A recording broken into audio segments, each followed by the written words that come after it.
Memmy Mem.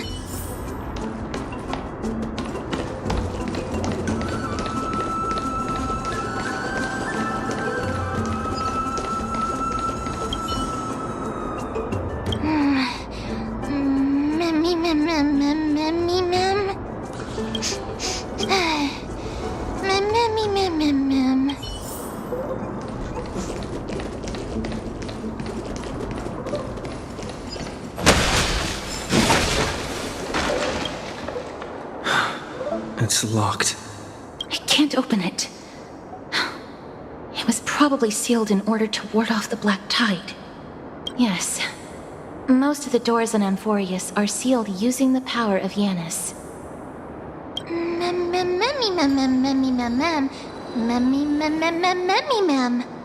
Are you serious?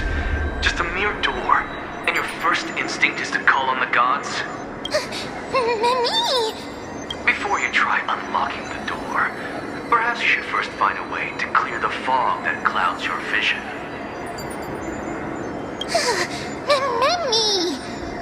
My name is Anaxagoras, one of the 7 sages of the Grove of Epiphany, and the founder of the New Sporists. Before we go any further, rule number 1. Do not call me Anaxa.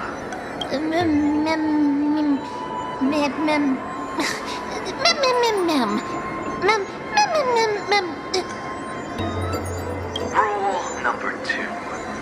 Never interrupt me. Silence is golden. The person standing here and conversing with you right now isn't the vestiges of a memory. Rather, it is the culmination of the greatness of science and the pure, irrefutable, and undeniable exalted truth. Through the wonders of alchemy, I have shattered my soul and transmuted it into gold before burying it in this spot. I have recorded these words so that visitors may learn where their next destination lies. Nothing is impossible. Having said that, alchemy is not omnipotent. Each time you hear from me, an equivalent part of my soul is being consumed as the price. In other words, this voice isn't created out of thin air.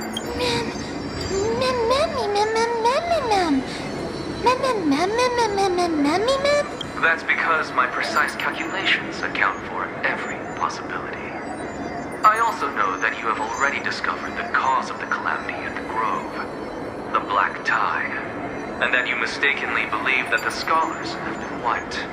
But that is where you're wrong. While the black tide was still approaching the Grove, the sages found a way to evacuate the vast majority of the scholars. They are heading toward the holy city of Akama as we speak. Only a small fraction of the scholars stayed behind with me to defend the Grove. If all goes well, Circe's core flame will reach Akama before long.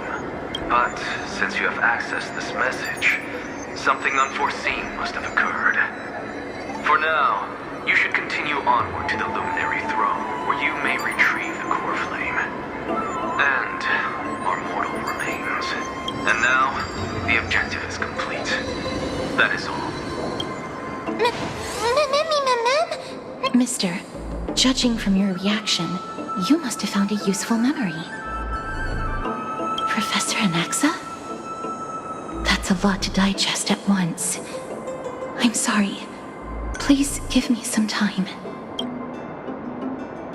You don't have to take that too seriously. For some reason, he's especially particular about his full name. Professor Anaxa theorizes that all beings originate from the same source and have a similar composition, which in this case refers to the soul. He calls this theory Neusporism. It is an extremely complicated theory. You should get him to explain it himself if you're interested, provided that he is still alive. Yes, that seems like the only good news so far. We can just focus on retrieving the core flame then. I do not wish to consider this possibility. Perhaps they were just unable to transfer the core flame, but managed to escape.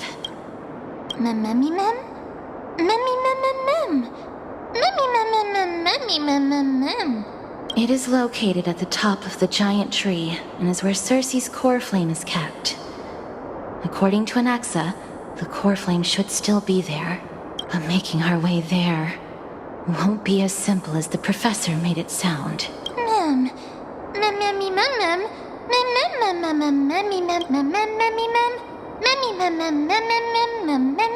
All right. Right. Let's see whether he left any similar directions for us along the way.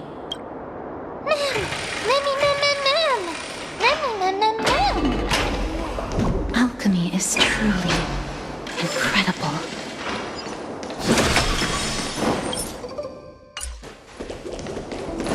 So,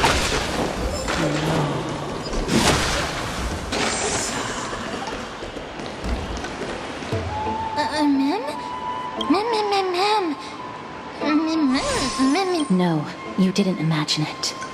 I heard it as well. I'm afraid that someone's probably nearby. As we are unable to ascertain whether they are friend or foe, we better remain cautious.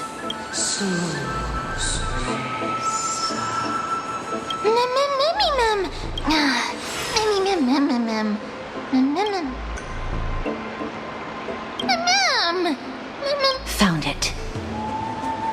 The voice is coming from over there.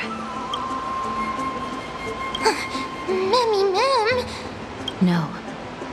It seems to be coming from somewhere even further that way. Let's go check it out.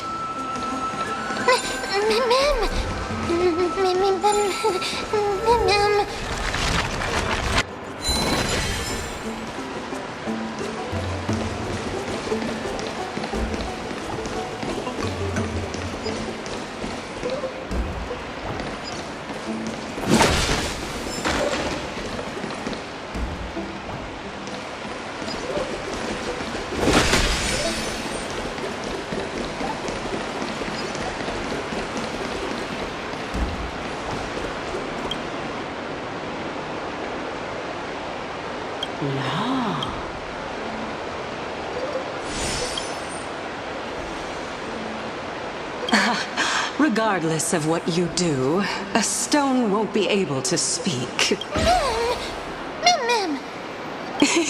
Such a lively little bunny.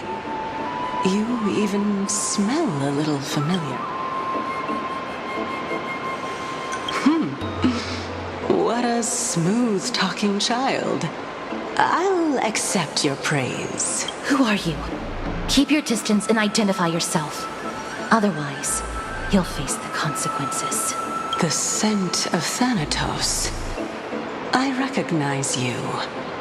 Idonia's renowned goddess of death. Since you are aware, stop provoking the authority of death. Answer my question. Baring your fangs at me. How cute. Just call me Calypso. I greet you on behalf of the Seven Sages and the Litophagists.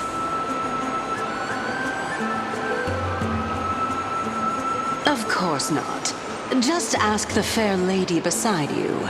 She'll definitely know the reason why. Be careful. Even if the head of the Litophagists has never shown their true identity before, we shouldn't trust this person so easily. The weft could not detect her presence just now. That would be out of the ordinary if she were truly a phantom body. But if she is someone who has passed on, I should be able to tell. Let me test her. Do you mind if I join your private conversation? That would be rather inappropriate for someone who isn't even willing to reveal their real self. Forget it. However, I'm going to ask you some questions. Please answer them truthfully. If you can do so without hesitation, we won't treat you as an enemy for the time being. A pop quiz? Well, that sparks my interest. Go ahead. What was the topic for the grand finals of the 752nd Great Debate? Is a flying arrow in motion or at rest? Who was your representative? Medea. She went up against Phynon of the New Sporists. Who won? Nobody won because the 752nd Great Debate never took place. What I just mentioned happened during the previous debate. Phynon emerged victorious and obtained his 10th consecutive debate wreath. Also, to alleviate your worries, I shall provide you with a piece of information that's more valuable than the Great Debate. Anaxa the New Sporist is still alive.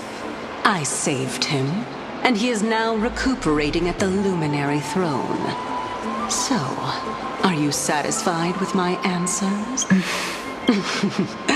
This dumbfounded expression of yours is much more adorable and likable than the As the saying goes, seeing is believing. Why don't you follow me to the throne and take a look for yourself? I'll keep my eyes on you at all times. Oh, that's truly an honor.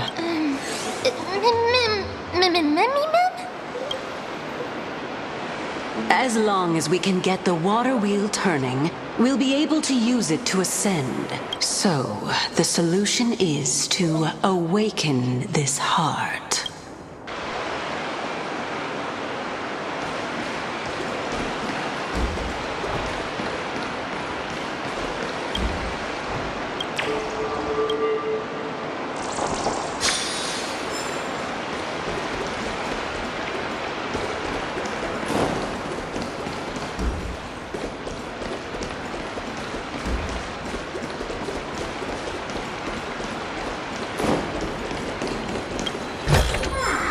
A diamond in the rough.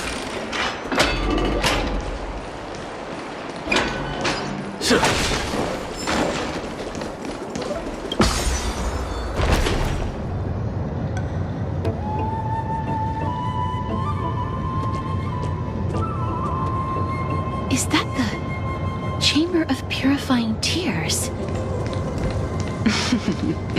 You have a good memory. Why exactly did you bring us here?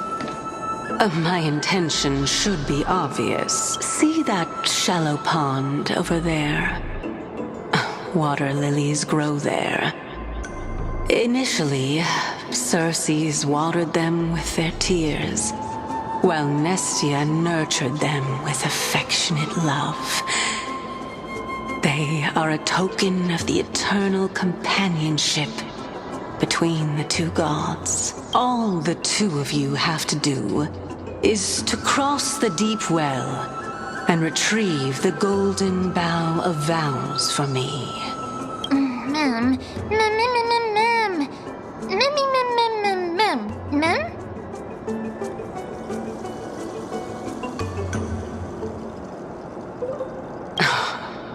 You're making it sound so ominous. We can retrieve it, but I advise you not to waste your time on any schemes. Oh my. I'm helping you to eliminate your worries and obstacles, and yet I receive nothing in return.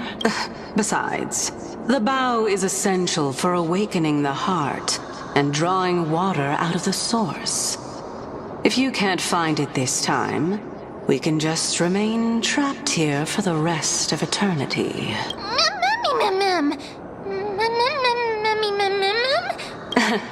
You're overthinking things. We're all in the same boat. Although it would be absurd to say that I have no other motives. Since you've brought it up, I might as well take this chance. I'm simply making use of this opportunity to see what you two are made of. So, is that truthful enough for you? Now is not the time for me to elaborate further. So, please proceed. As a student of Anaxa, equivalent exchange should be something that you are familiar with. I cannot deny that. Mister, since our interests are aligned right now, it's better for us to do as she says. Besides, she knows about my past. Even though I'm not able to elaborate much, I can tell you that she has reasons to fear me. If you unfortunately turn out to be her ultimate target, Please don't worry. I will promptly intervene.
There's more to life. Eternal. There's no time to lose. Conflict is pitiless. Show no mercy. That'll take more.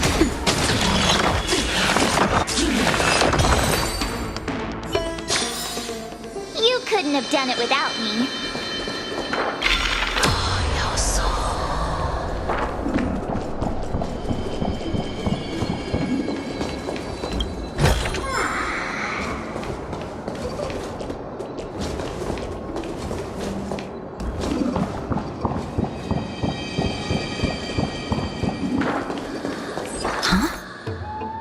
There are Ichor vessels stored here.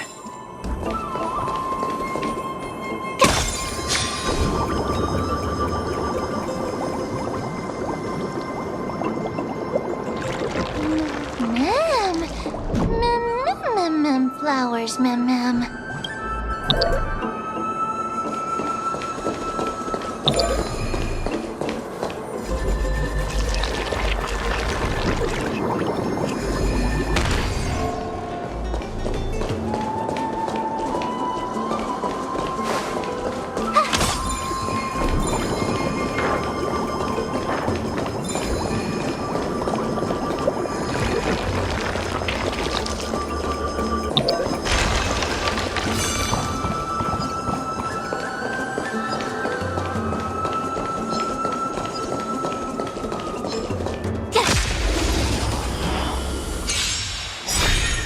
Some value, I suppose.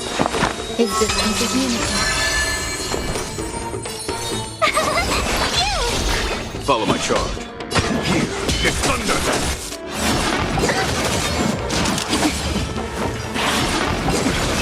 You can't run! Next time. Eternal. Every petal, all will be swept away by the wind. Told ya! Here! There's no time to lose. Gotta try hard. Watch this awesome move!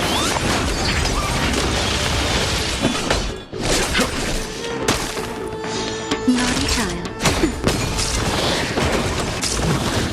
There's more to life. Try that again! Follow my charge.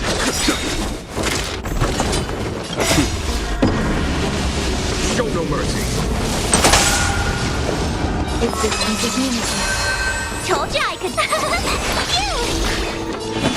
Conflict is pitiless. You can't run!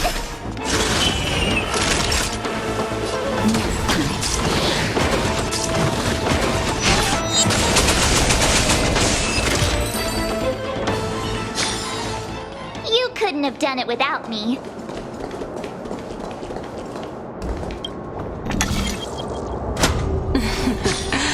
How smart.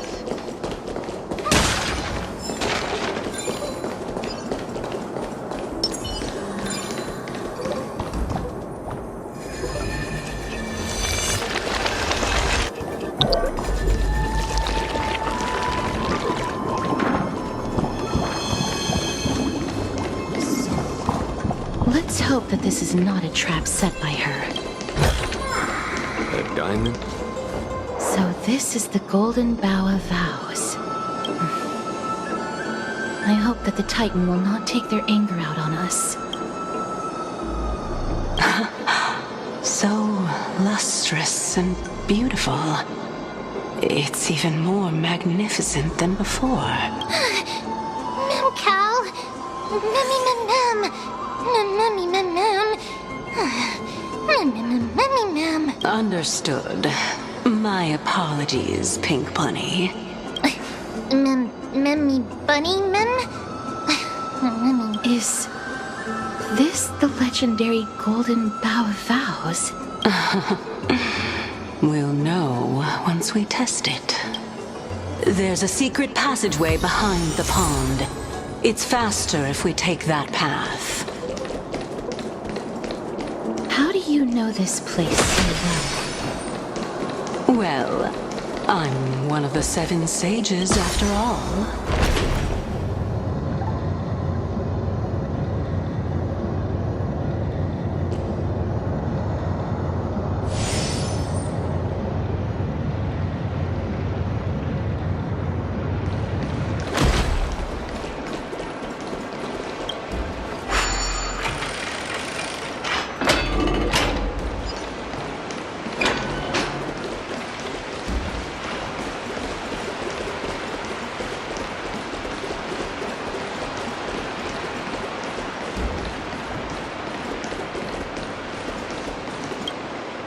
We're here. Could you kindly pluck a petal for me and place it into the pool? Now, can our little goddess perform that again? Huh? That being the oath of Nestia's priests. Right. Got it.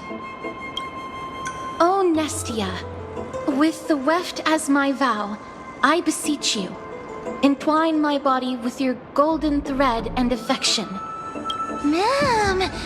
Mummy lit up.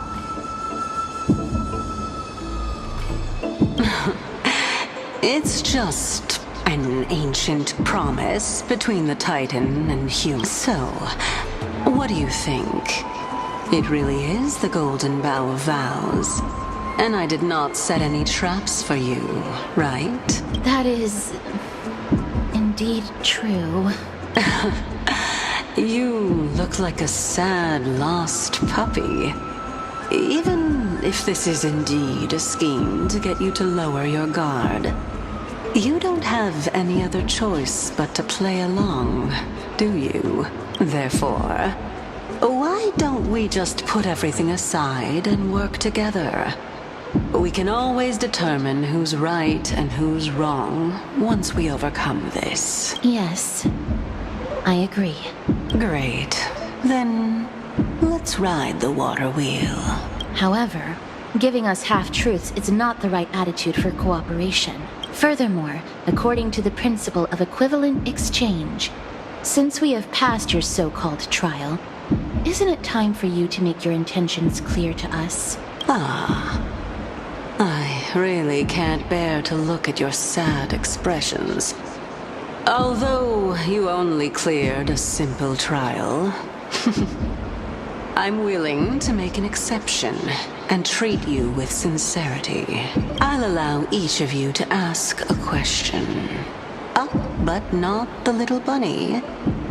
So, ask away.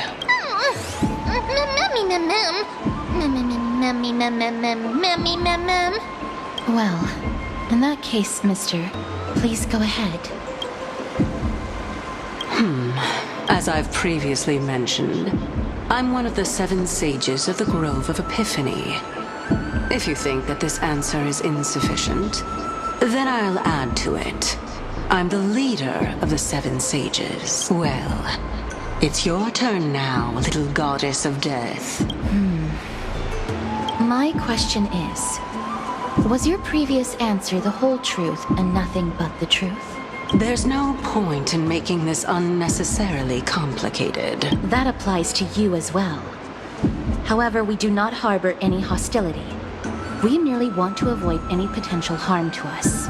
Lady Calypso, if you want us to work together more effectively, I advise you to answer my question honestly.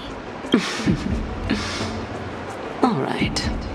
I was completely truthful in my response just now. I have not deceived you, nor will I. With all due respect, omitting facts can also be considered deceit. Is that so? Regardless, I still stand by my previous response. Then please lead the way. After all, facts speak for themselves. The truth will come to light once we arrive at the Luminary Throne. All right, all right. I originally thought that you were just a beautiful flower planted in the mortal realm by the hand of Shadow. But now, I see you have some prickly thorns too. I'll just consider that a compliment. Indeed. I'm complimenting your charming naivete. All right, go ride the water wheel. I'll wait for you up there.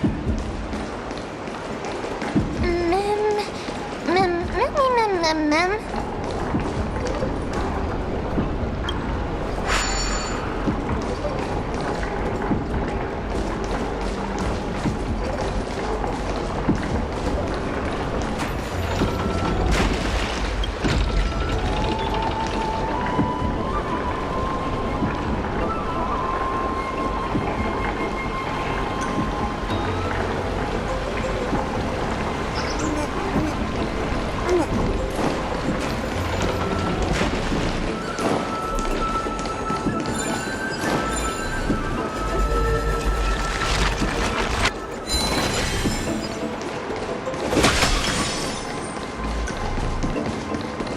Speaking of which, don't you also have a red-haired companion?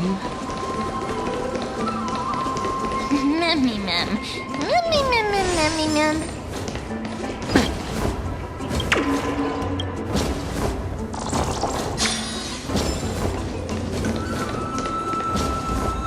So,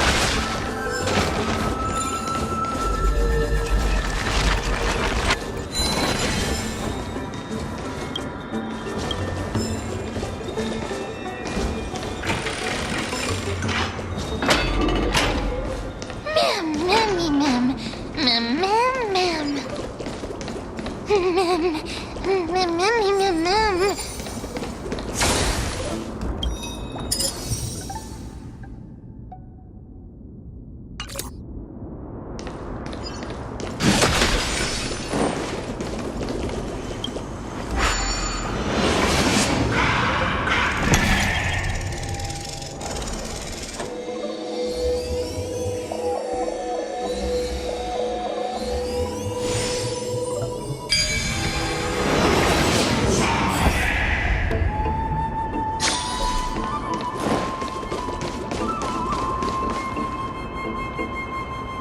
Whoa! It's little Gray, little Cass, and the pink puppy!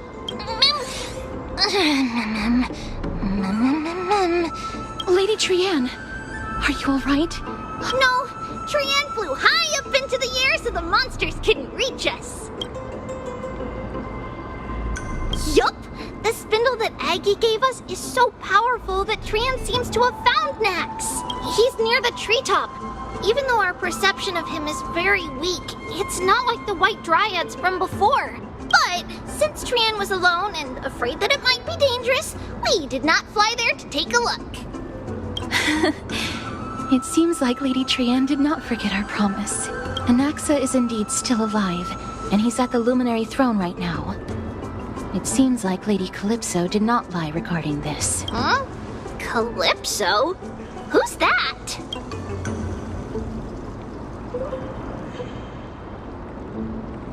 Oh, so you received help from a kind-hearted person. But the golden thread doesn't seem to be able to sense the person you're talking about. Mem!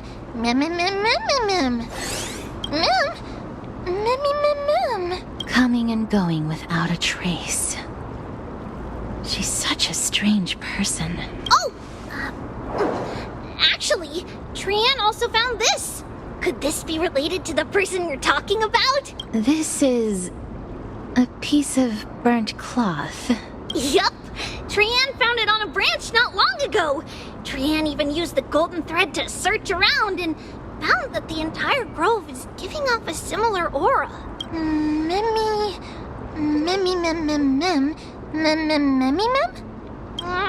Trian doesn't think so. Because when Trian picked it up, we didn't see anything at all. And judging by the golden thread, the aura seems to be all around. Lady Trian, where is the aura gathered at right now? It seems to be... Oh! A little higher and a little ahead of us. The Dome of Devotion. Calypso, just what are you hiding?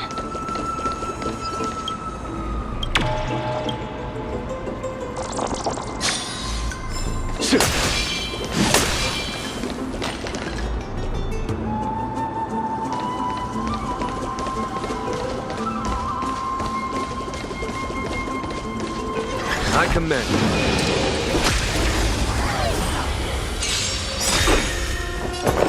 Eternal.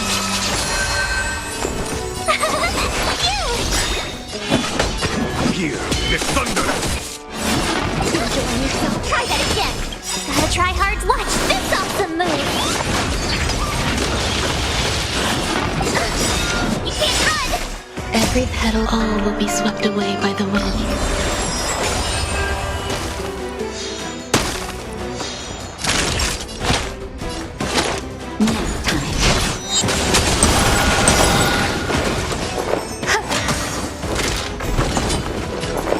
Existence is unity.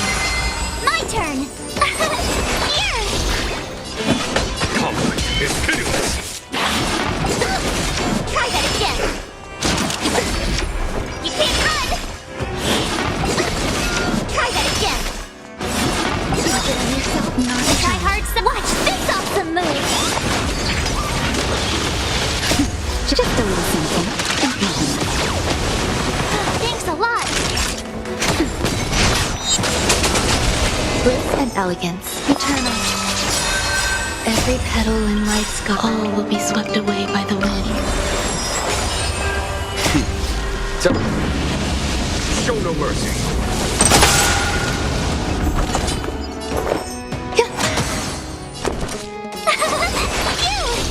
There's no time to lose. You can't run. Try that again. You can't run.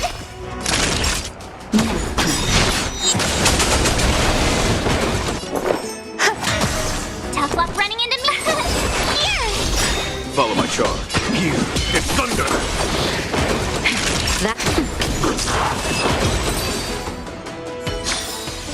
Battles are chess games. No two are alike.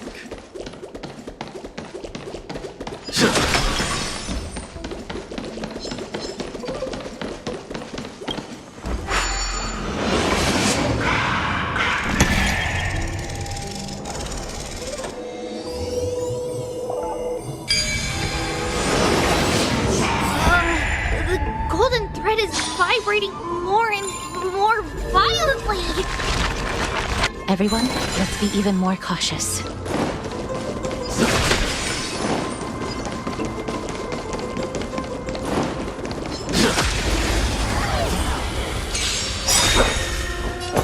try hard. Watch this awesome move. Existence is unity. Every petal in light sky, all will be swept away by the wind. Show no mercy. Told you I could fight. Conflict is pitiless. Try that again. Time for a shot. Now time.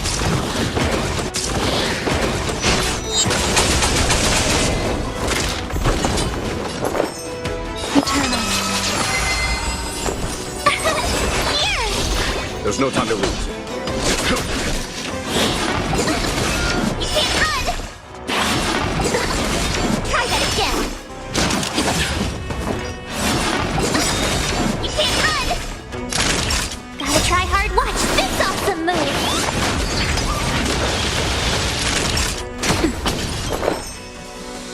Is this piece of me? My turn! You, it's thunder! Show no mercy.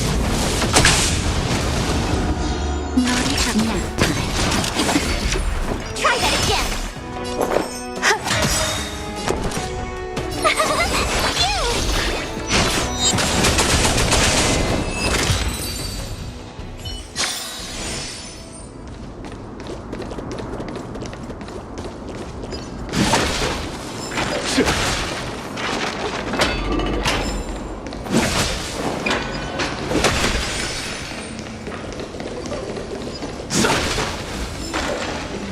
There's no one. Hold on. The butterfly of divine mind is gone?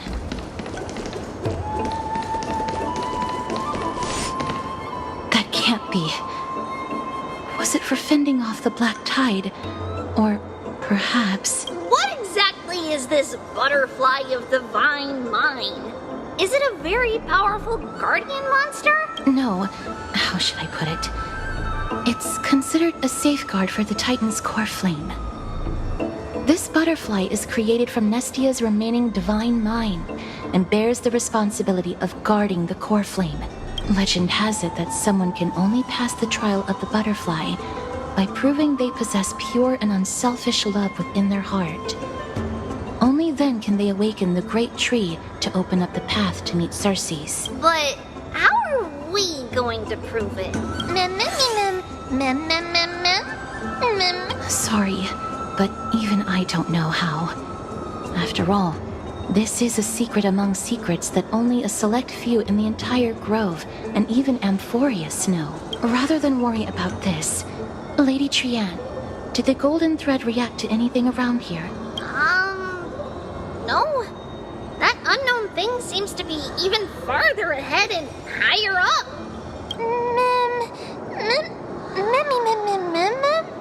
Perhaps we can try again. Let's see if the butterfly will still react to the golden bough of vows despite having dissipated. If it's indeed the token mentioned in the legends, there should be a reaction.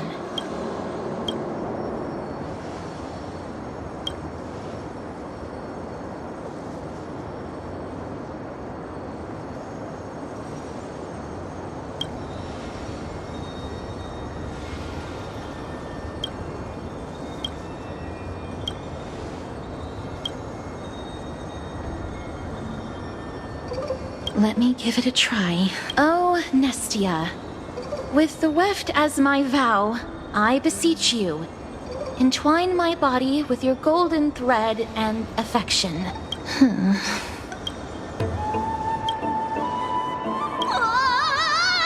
Lady Trianne, and even Mem?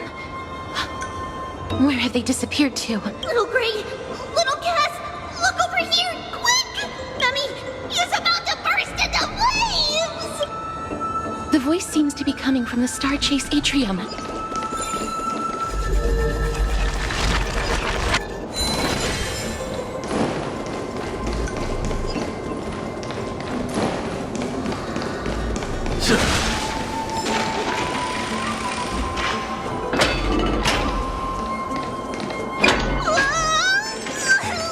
Little Gray, little Cass, it's bad. It's...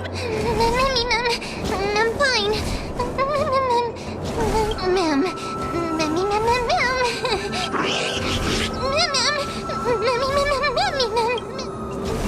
Lady Trianne, what exactly happened just now? Trianne and Memmy were looking around to see if there were any mechanisms nearby. But just as they went to take a closer look at that big piece of amber, they were surrounded! I see. Let's get a move on.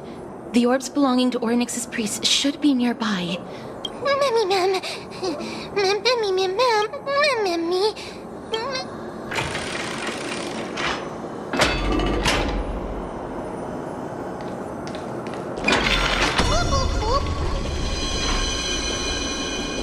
No soul.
starting to smell something.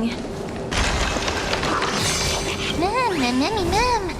Mem, mem, mem, mem, mem, mem.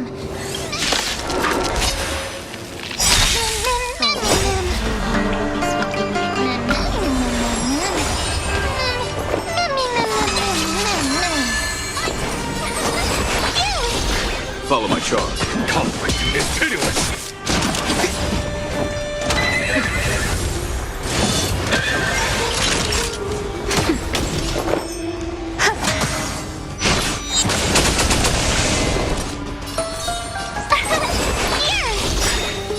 Try hard, watch this awesome move.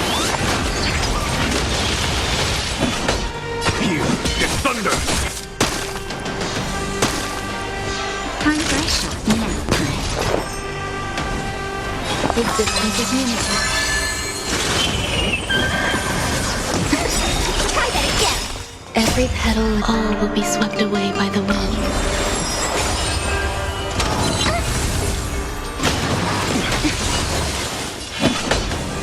Conflict is pitiless.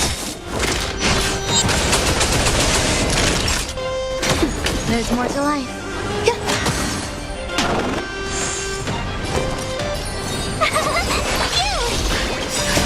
Just a little something. So this is the one that... You can't run. Show no mercy.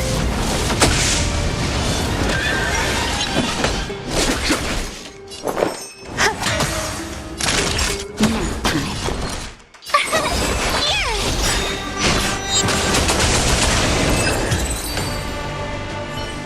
Mem, mem, mem, mem. Memmy, mem, mem, mem. Memmy, mem, easy. Mem, mem, memmy, mem. Mem, mem, mem, mem, mem. Mem, mem, mem. Memmy, mem, mem, mem, mem, mem, mem. I'm glad that everyone is all right. Speaking of which, this piece of amber is... A remnant of Nestia's core flame. To get to the throne at the treetop, gather the embers before you with the golden bough of vows, and present it to the divine butterfly. Whoa, where did you come from? You finally appeared, Lady Calypso. Yes, it's been some time. The battle just now was a true delight, and I feel quite elated. It seems like I'll really be able to rely on all of you to reclaim my true form. Lady Trienne, how does the golden thread react to her? There's no reaction at all. Obviously. After all, the fragment that you picked up just now is completely unrelated to me. All right, just do as I say. If you're able to pass the trial, I will tell you everything truthfully. Another trial. Mem. Memmy, mem. But we have to go to the treetop to find Nax anyway, right? I've got a hunch. Come, let's collect the embers and go confront her.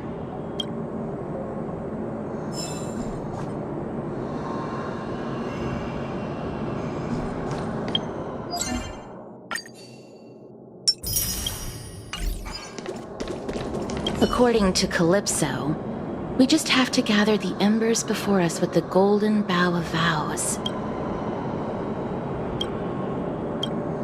How incredible. Memmy, mem?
There's no time to lose. Conflict is pitiless. Gotta try hard sometimes. Watch this awesome move!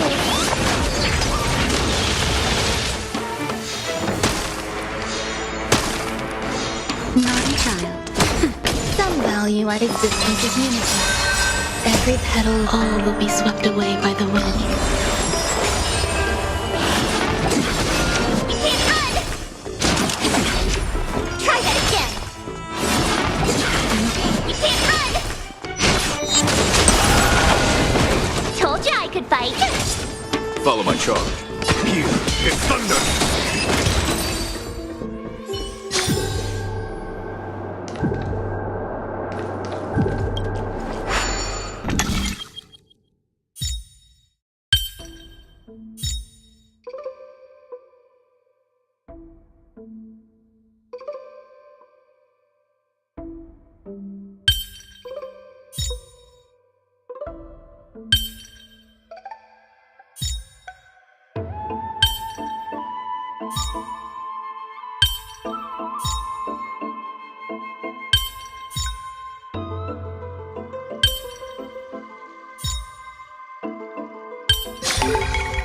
Mechanisms function in intriguing ways.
It seems like you managed to gather the embers. In that case, just offer it to the divine butterfly. It'll be fine.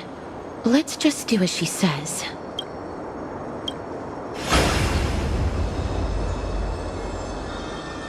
It's a success! Path has appeared! All of you have indeed passed the trial. The sound of a butterfly's wing. I'll be back shortly.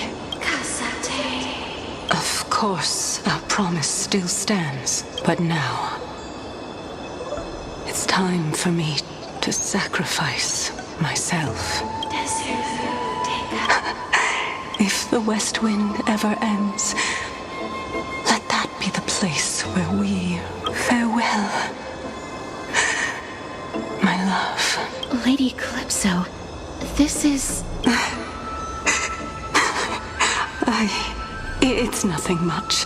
Thank you so much for your help. Now, it's time for me to fulfill my part of the promise. Well, in that case, I can start. You're actually Circe's, right? Mem. Oh my.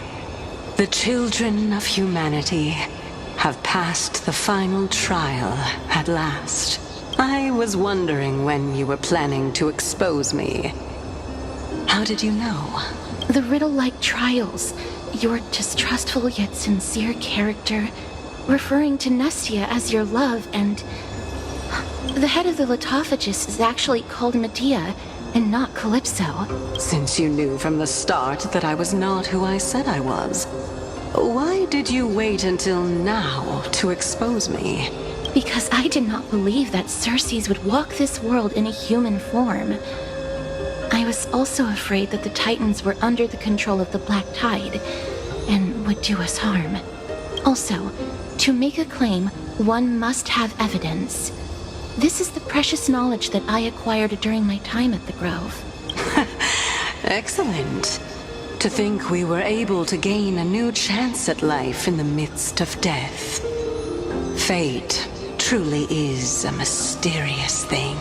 Well, shouldn't you also tell us why you went through all the trouble of setting up these riddles? Oh, the reason's quite simple. I needed your help. And just like how you were wary of me, I had to ensure that you were not villains who were trying to get their hands on the core flame. Is this threat related to the Black Tide? Indeed. And it's even more related to that lost item from before. Its owner is a quiet and paranoid hunter who seems to have been reborn from the Black Tide and is attacking along with it. As I could not do anything about them, I split my body up and escaped to avoid harm. I bided my time for a chance to seek assistance. Unfortunately, this was not a sustainable long-term plan. What you mean is that you hid your own core flame? Indeed. I split it into 3. I hid one within the Golden Bough of Vows, and sealed another in the amber, along with Nestia's remaining embers. As for the last one, it's currently in Anaxa's body, which is in dire need of repair. What? Do you mean that you're using such a method?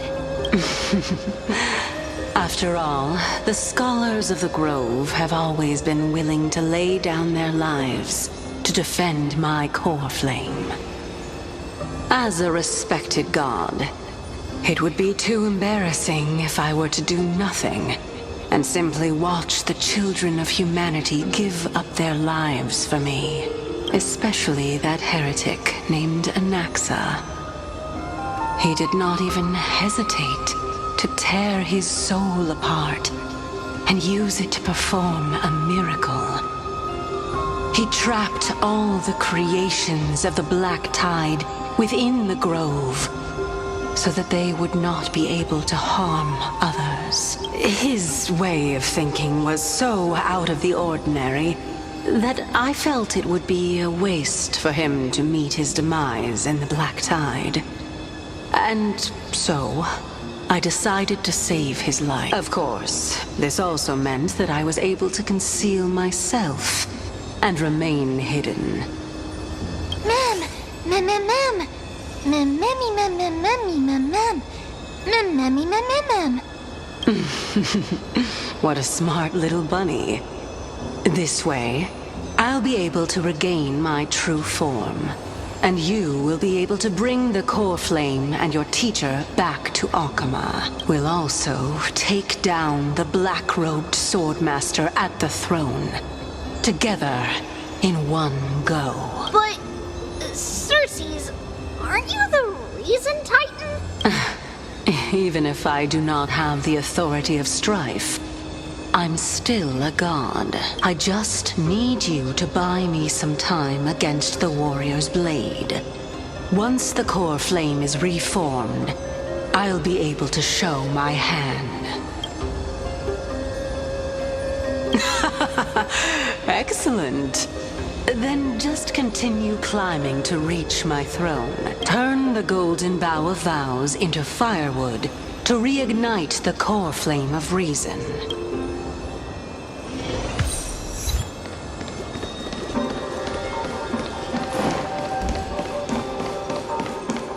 I'll leave it to you, children of humanity.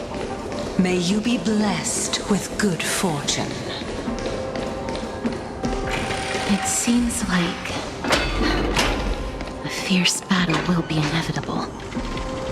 Don't worry, Trian will protect everyone!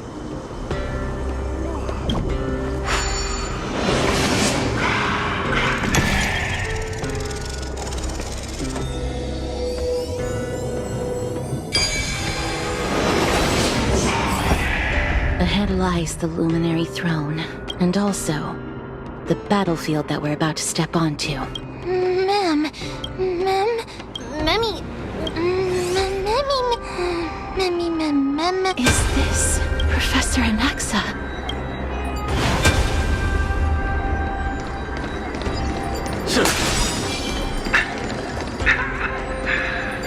My eyes can no longer see. No matter. All I have to do is place this body at the core of the array. For the sake of Amphoreous. Die with me, Titan.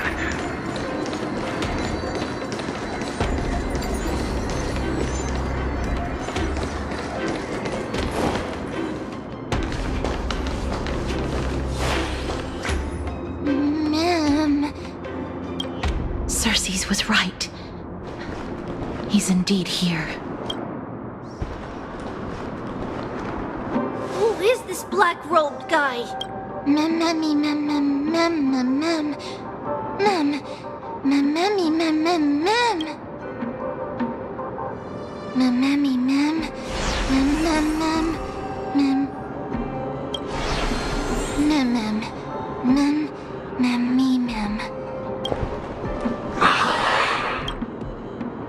Everyone, brace yourself.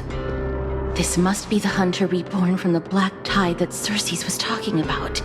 The black sword and cloak. The owner of the piece of cloth. The north wind that sent over the deathly fog of Thanatos. You're not demigods. Stand down or die.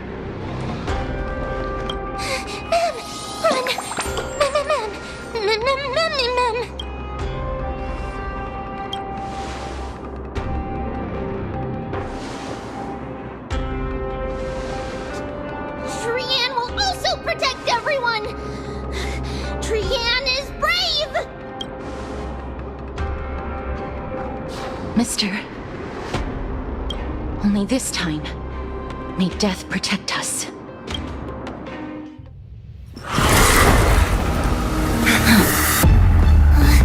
Be careful. One slash. Two slashes.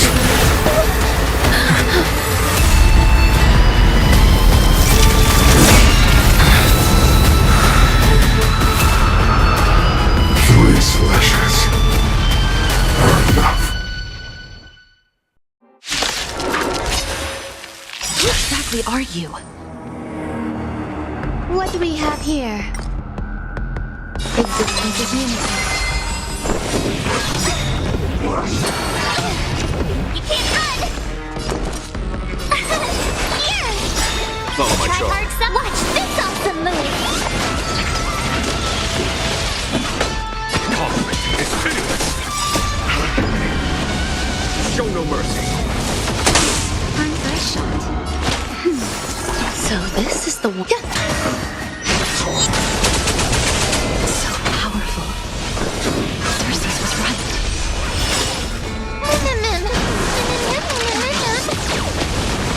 Thanks a lot.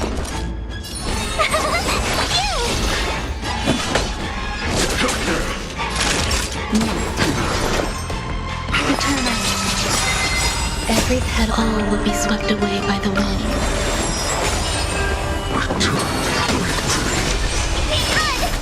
Offer your souls to the fire. Not good. Feel this.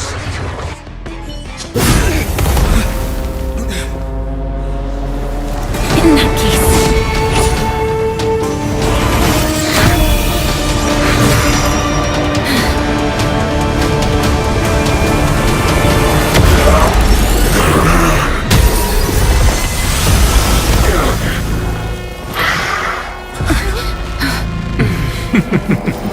Can't be killed in a single blow.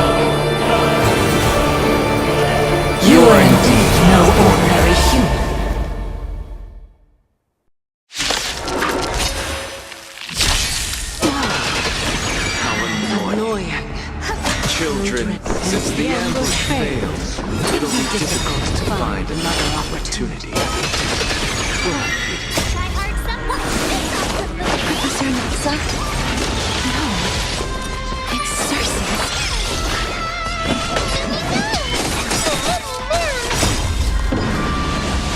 Show no mercy. Naughty child. Existence is unity. Every petal, all will be swept away by the wind.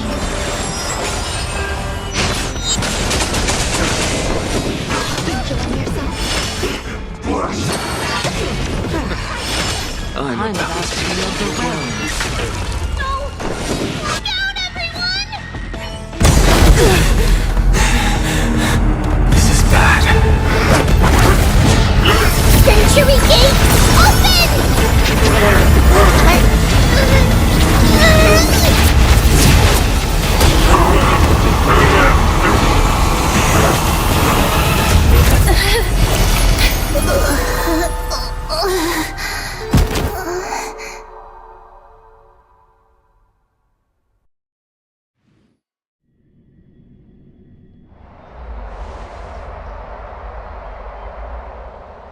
Phew.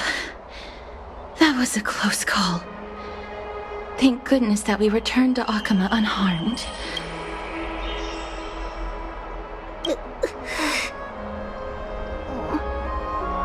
Little Cass, my head, it still hurts. Sorry. I know you told me not to open the gate. Please don't blame yourself, Lady Trianne. If it weren't for you, we would have already met our end at the Grove. I feel awful. I need to go back to get some rest. Lady Trianne, you haven't been well since you woke up. Are you sure you can make it back on your own? All this noise and commotion. Akama hasn't changed a bit, has it? Are you Professor Anaxa? There's no need for doubt. The Titan no longer speaks. It is I, Anaxagoras of the Newsporists. Indeed. You are the only one who would refer to yourself like that. Professor, let me be frank. The mission Lady Aglaya entrusted us is to search for survivors, uncover the truth about the disaster at the Grove, and retrieve the core flame of Cersei's. That does not surprise me. And now, I'm a survivor who witnessed the entirety of the disaster, as well as the defenseless bearer of a core flame. Are you going to bring me to Aglaya to fulfill your duty? That is indeed my duty. But I prefer not to present you to her as a captive or spoil of battle. Fine. There's no need to make your life difficult. I'm not against meeting that woman. But I have some things to take care of first. The families of some of my fellow Grove scholars live in the Holy City. Before we meet Aglaya, I want to visit them. Because Lady Aglaya will probably be against it. Let me guess. That woman will not only prevent me from visiting the families of the deceased, but will also suppress any information about the Grove. She's always been that cold-hearted. My fellows at the Grove gave their lives defending the core flame and fighting the Black Tide alongside me. Their families deserve to know the truth. You intend to do it without her knowledge? Do you really think that woman would treat me well, even if I behaved and proved my loyalty? I wouldn't mind seeing a bit more anger on her face. Are you going to stop me, Kesterus? I will accompany you, but please understand that Lady Aglaya has her own considerations. You truly have the makings of a fine scholar, putting yourself in other people's shoes like that. Let's go. I won't go overboard. So, after all these years, you and Lady Aglaya are still... Neither of us is narrow-minded. You should know the root cause of our conflict.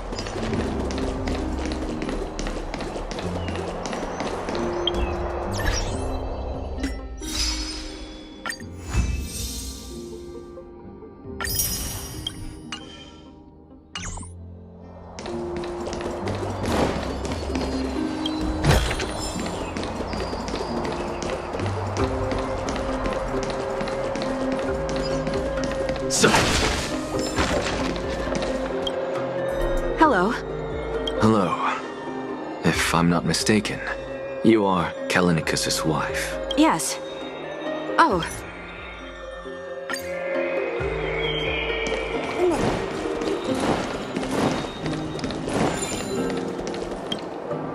Oh, hello.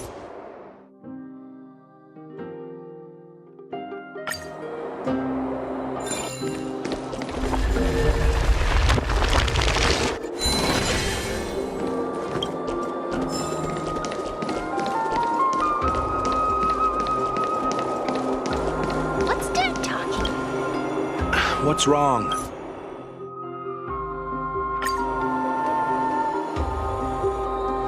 That is it. That's all the colleagues' families that I remember. Good work, Mister. And Professor Anaxa. Let's go. Take me to see Aglaya. All right. I'll lead the way.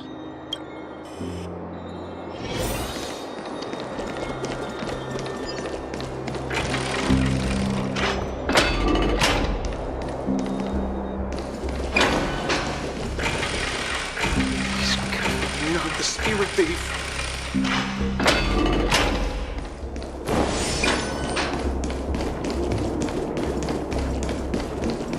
Let's go back for another soak.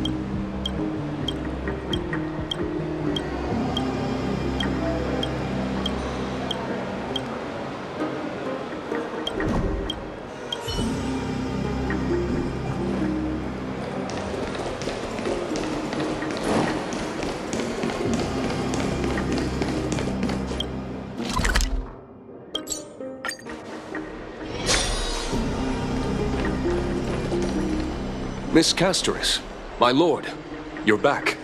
Hello. We have an important matter to discuss with Lady Aglaya. May we trouble you to inform her of our presence? My apologies, Miss Castoris. Lady Aglaya has just informed me that she has no time to receive anyone at the moment. That's just great. She refuses to even see me. Answer me this, friend. Did Aglaya order you to take me directly to prison? Who are you? Please don't jest. It's possible that she really is busy. Let's wait here a moment, and I'll try to contact her using the slate.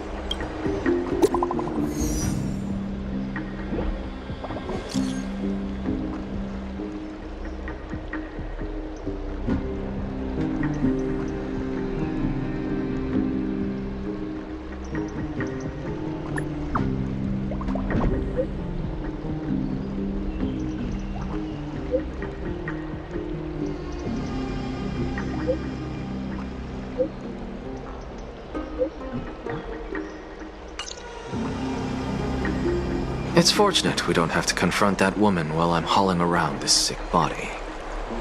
Castoris, and this friend I haven't gotten the chance to know, I'll take my leave for today. That Titan made a myriad of adjustments on their own. My head still aches from that. I don't want to stay a second longer in this noisy city if I can. Please be careful. Akama isn't the Grove. This place... is covered by her golden threads. I know. That woman is extremely confident I won't escape her grasp. Don't worry. As I said before, I'll mind my behavior. Mister, so many unexpected things happened on our journey to the Grove. We truly had no intention of putting you in danger, let alone face the Black Tide head-on. The Black Tide is not just an enemy of Akama, but all of Amphoreous. Even back when the forces of strife coveted the Holy City, their warriors still undeniably halted the Black Tide outside Castrum Kremnos. Negador's core flame now sits vacant, and the Black Tide has returned. The Grove is an academic city with the best understanding of the Black Tide.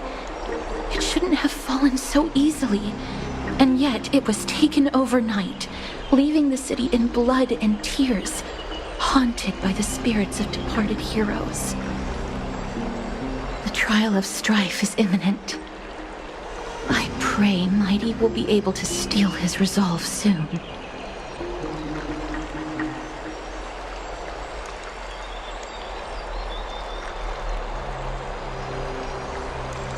Lady Treeby once traveled across thousands of cities in Amphoreous to repel the Black Tide. But even they have no recollection of this powerful enemy in all their journeys.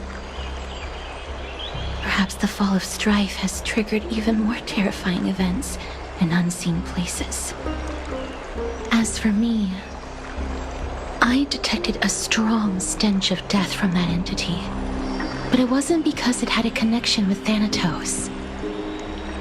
I'm afraid it's purely because it has sent countless others to their deaths. Speaking of Thanatos, Mister, there is something else I wish to verify with you. You must have an idea of the curse I bear by now. I was born as the shadow of death, a poison shunned by all living beings. Yet when you caught me in the grove, I'm curious why you weren't affected by my power, Mister. My apologies for the abrupt question. For all my life, I've always wondered, what is my connection to death? And why am I inextricably linked to Thanatos? Mister, you must be tired after being on the move these past few days. Please set aside the tragedy at the Grove for now, and rest for the day. Castorus is right. I should get some rest. Mem is probably exhausted too. They haven't made a peep.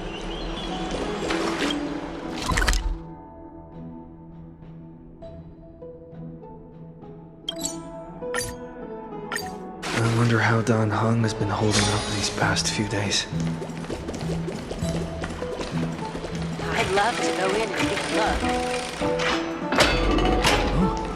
look. He looks like he's been well. Long time no see. I've heard about what happened from Finan. You've been through a lot.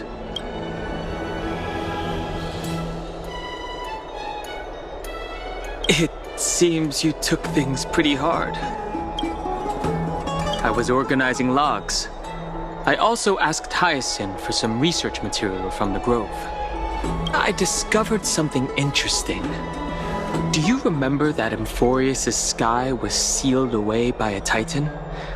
Aquila's presence keeps this world isolated. Seems Hyacinth's ancestors were the sky priests who worshipped Aquila. Perhaps she can give us more clues to find a way back to the Astral Express. Nothing out of the ordinary happened in the Holy City in the past few days. I didn't have to talk to anyone either. It was kind of nice spending time alone.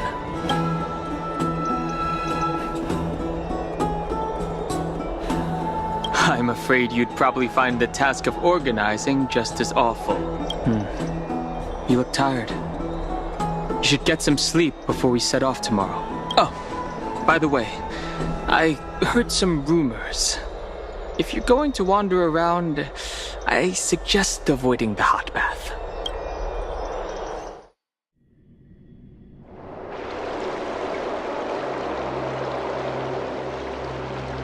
Trian? What's wrong? Is there trouble at the Grove? Yes, I sensed something. It was fleeting, but very strong. It feels like they're in some big trouble. Trian used the Century Gate again. Can you see what's actually happening? No, it's fuzzy like always. But the enemy's aura has disappeared. Maybe they've moved to a safe place? Let's hope that it's just a false alarm. We should place our trust in him and Castorus, teacher. They will keep Trian safe. Aggie, You're talking like we are little kids. One day, Trianne will reach her limit, and Treeby will take on the role of gatekeeper from her. We are all aware of that. I am just a little concerned about her state of mind. Trianne was already unable to speak, even in short sentences when they left. We want to say a proper goodbye at the very least. I will pray with you. Thanks. And Aggie, it looks like we will need you to come with us to the baths this time to unwind. It feels like neither of us have laughed for a long while. It's time to head out with the west wind! All right.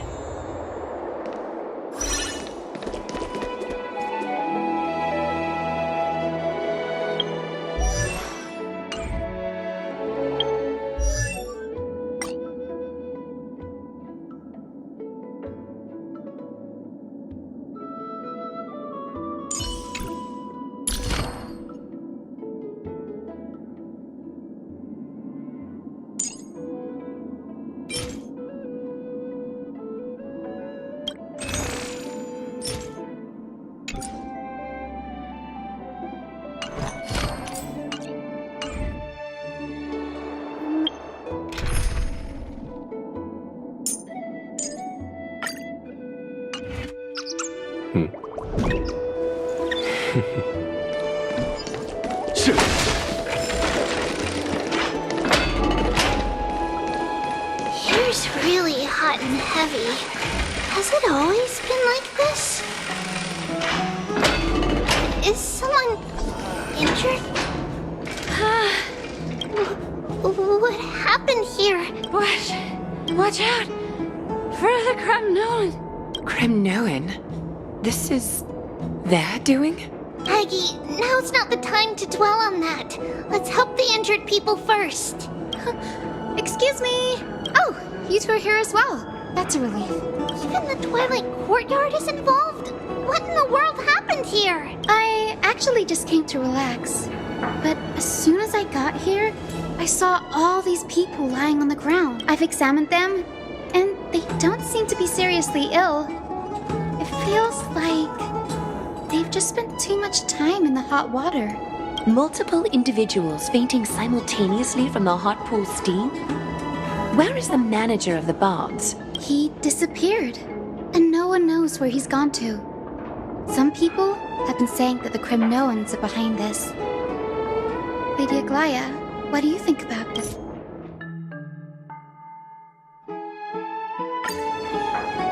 What's going on?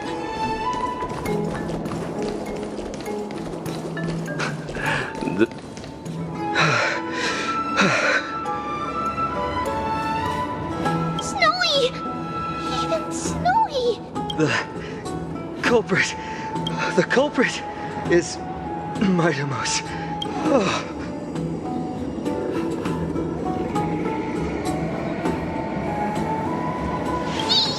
What did you do to everybody? It's just another duel where I claimed victory. Duel? As I expected. On the surface, these two are the mightiest warriors in the Holy City, but they're still impulsive youths at heart. Speak up, Mighty. Tell us exactly what kind of foolishness you and Finan indulged in this time.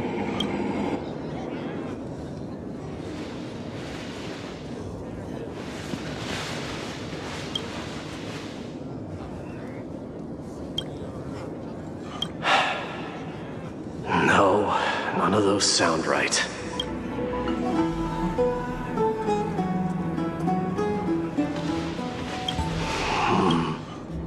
Am I seeing things? Is the magnificent deliverer finally deigning to step outside? What kind of response is that? Nothing. I was just imitating your usual response. I don't feel anything special from you. Have you passed the demigod trial? The ritual hasn't reopened yet. In case you forgot, it hasn't been that long since I pulled you out of the trial. I didn't forget. Then, you're welcome. In twilight's last gleam, Makima stands bold. Her walls sturdy, tales untold. Dreaming of her fruitful gardens, pilgrims arrive from distant lands. Figs and olives, oh so grand. Yet little do they know that they will step into flames. Fuel to the fire, a burning brand. What are you playing at this time? I just felt like reciting a few lines of poetry. Surely the Crown Prince of Kremnos knows how to appreciate poetry, right?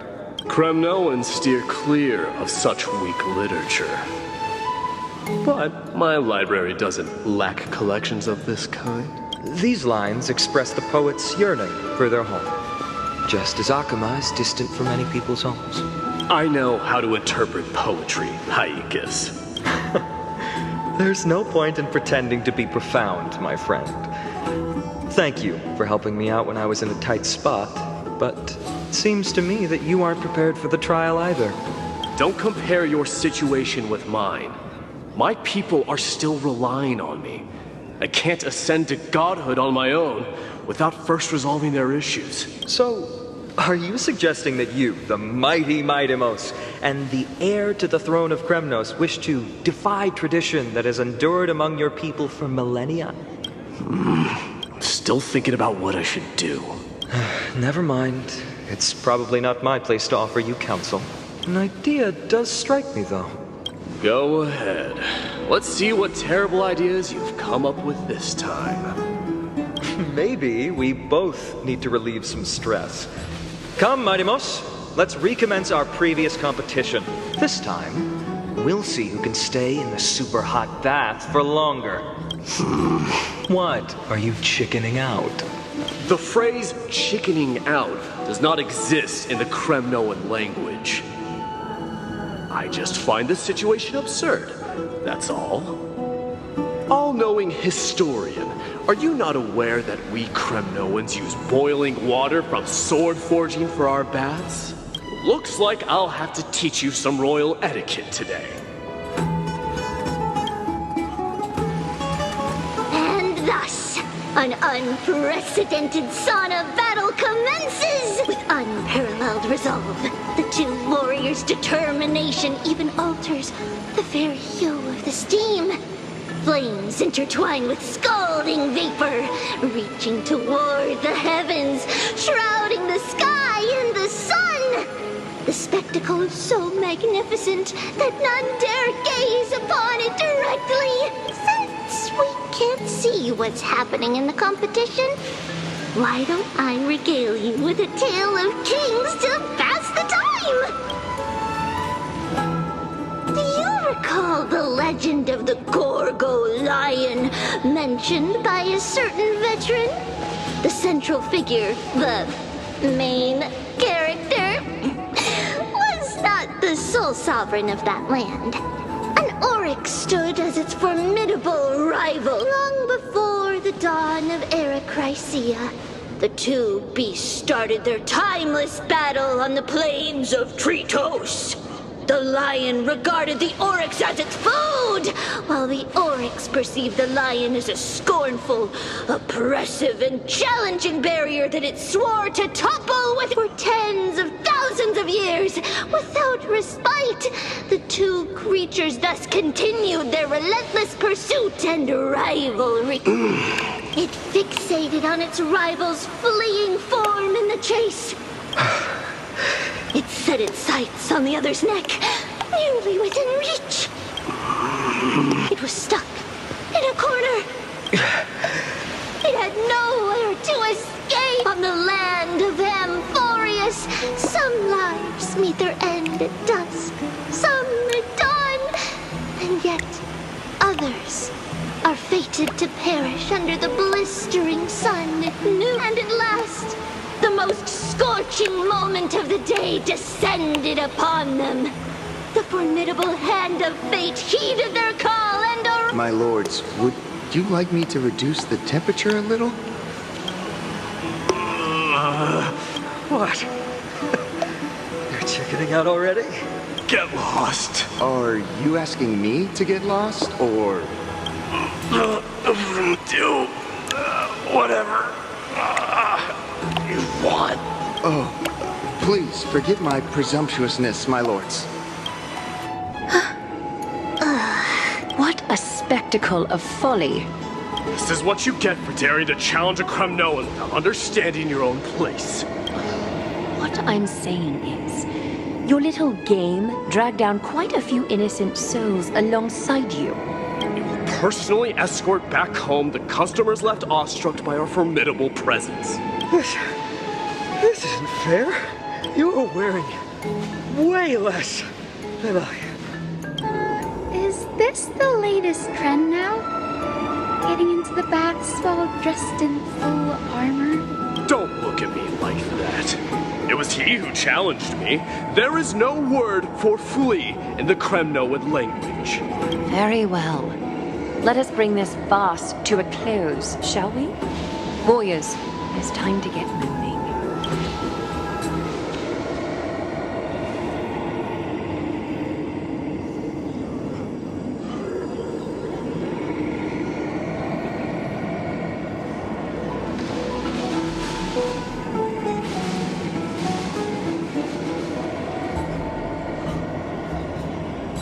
Alas, the flame chase journey is destined to be a lengthy one, replete with obstacles.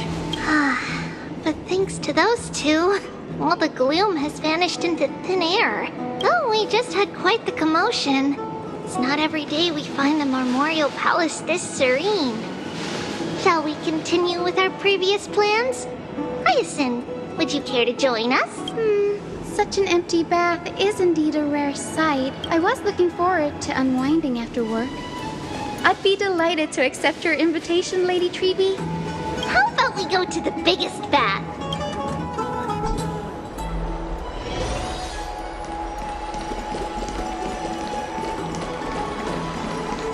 Let me check. The water temperature feels just perfect. So, how is the feeling of having the entire bath to yourselves? It's so good. But, Lady Treeby, aren't you going to soak in the bath with us? We will have to pass. After all, we've become children. Please understand that she can no longer endure the heat of this pool due to the blessings of Yanis. Oh. Are you curious about us, Hyacinth? I am, but something tells me that it might be better to change the topic. Don't get all nervous. It's not something we can't discuss. The truth is, a long time ago, we were a mature adult just like Aggie. Then, because of reasons, we inherited Yanis's divinity and gained the power of passage. And in return, the price we had to pay was the splitting of our soul. Each opening of the Century Gate intensifies the strain on Treeby and the others. They are gradually regressing towards infancy, both in body and mind. We don't know what awaits us at the end either. But anyway, that's why we've turned into children. In that case, when you opened that giant Sentry Gate above Akama during the battle against Nikador... Well, there's no way around it. We all know that the flame chase journey won't be a smooth ride. Maybe we can find a way to fix it. The primary research focus of Noosporists is the soul. We explore its depletion and methods to restore dispersed souls. As long as research continues, there might be a breakthrough that can help. We will do everything we can. So your first reaction is in fact denial. You're indeed an Access student. I look forward to your good news, Hyacinth. Now there's another reason to look forward to tomorrow. Lady Treeby, what's wrong? Something's off. It's that strong feeling again. Is it Trian? Wait, no. It's not Trian this time. It's Trinan. Trinan is in danger.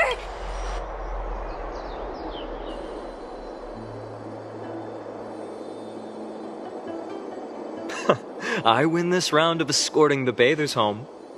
How does one contender alone make a valid competition? Offering a compliment or two wouldn't be the end of you, you know. What is that word? Is that your native tongue? It means hyena. I'm likening you to a weak hyena. By the way, you emphasize the completely wrong syllable. Though we've been acquainted for some time, I have rarely heard you talk in the ancient tongue of Kremnos. It's because I'm not exactly a master at it either. I can listen and read just fine, but when it comes to writing... You can write? You speak as if you don't have a brain. That was in jest. I understand. After all, you spent all your childhood wandering far from home. Worry about yourself first, deliverer. You also never mention your hometown, apart from when you need to introduce yourself. Well, that's because there isn't much to say. Ides Elysiae is simply a tiny village that disappeared many years ago in the flames of war. The only times I get to see it are in my dreams, and in the trial from the Lance of Fury. I knew it. Yes, I saw it all. Ides Elysiae ablaze with everyone. My family, friends, and my kin, lying in a sea of flames. A blood-red half-sun hung in the sky, just like on that day. And before my eyes, that murderer killed Cyrene. But I saw its form this time. A black cloak, an eerie mask, and a broken giant sword that carried an ominous aura. I fought it in the trial. But even though I've been fighting, improving, and resolutely getting stronger all this time, I still couldn't defeat it. You were blinded by hatred and almost lost yourself in that trial. That's right. And that's why I am truly thankful to you, Mightymouse. You finally picked up some manners. Better late than never. Then what about you, Mighty? What did you see in that trial? What do you fear? There is no word for fear in the Kremnoan language. I'm getting the feeling that your language has no words at all. But to answer your question, I saw Akuma in the trial. As well as... my old comrades, Hephaestion, Perdiccas, Ionius, Ptolemy, and Possesta. Ever since I returned from the Sea of Souls, these five have been by my side. We faced life and death together during our days in exile. Those 10 years were arduous, yet filled with moments worth treasuring. Each night, we would gather by the campfire, savoring honey brews and singing our hearts out. The wind in the wilds of Amphoreous smelled like rust. Hephaestion would always tease me about adding goat milk to the honey brew, claiming I ruined the blood-red color of the drink. He had a scrawny figure, but was a relentless force on the battlefield, dispatching foes without so much as a blink. Perdiccas was an expert in concocting medicines, delving into all those strange folk remedies. Ionius was a swift runner and our most reliable messenger. Ptolemy was a real bookworm, always spouting off in chapters and verses.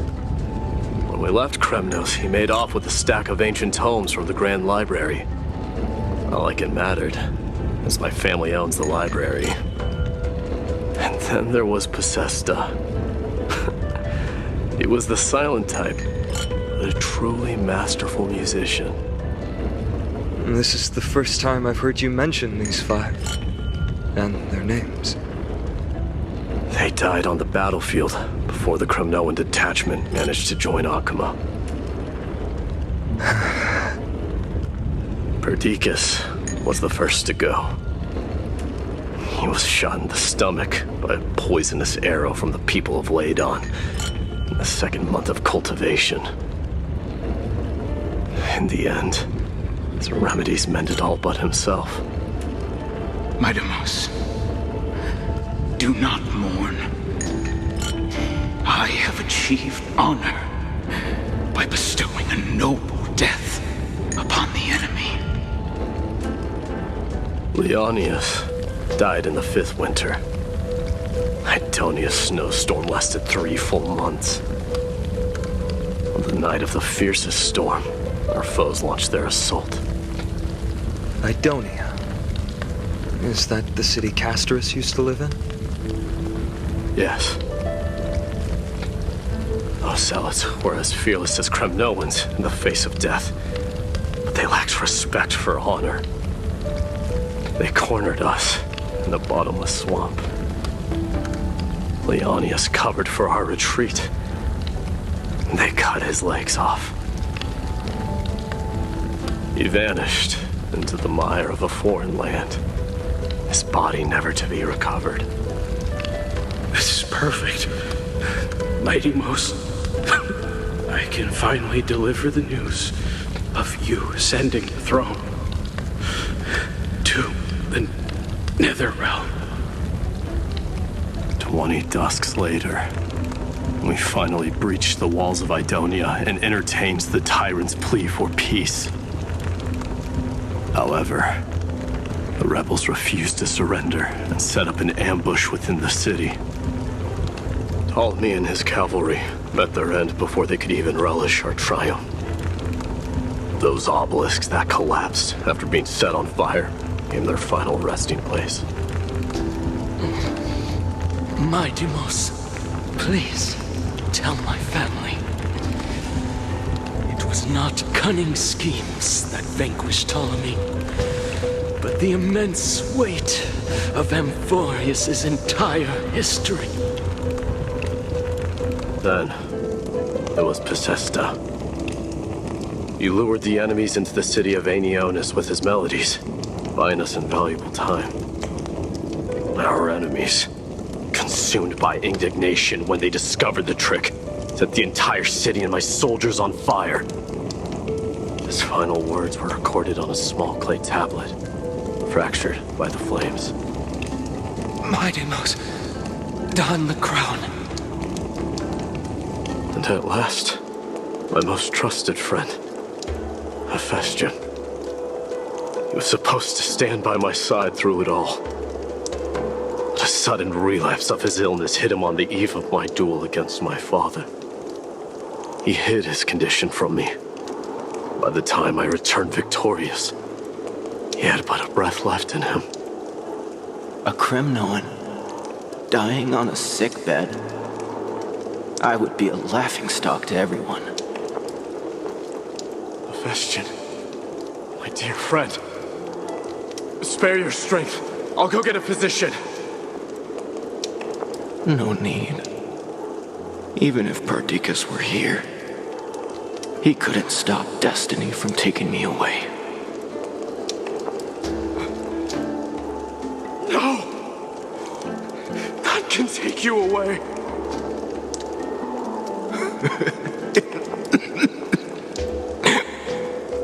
Midamos,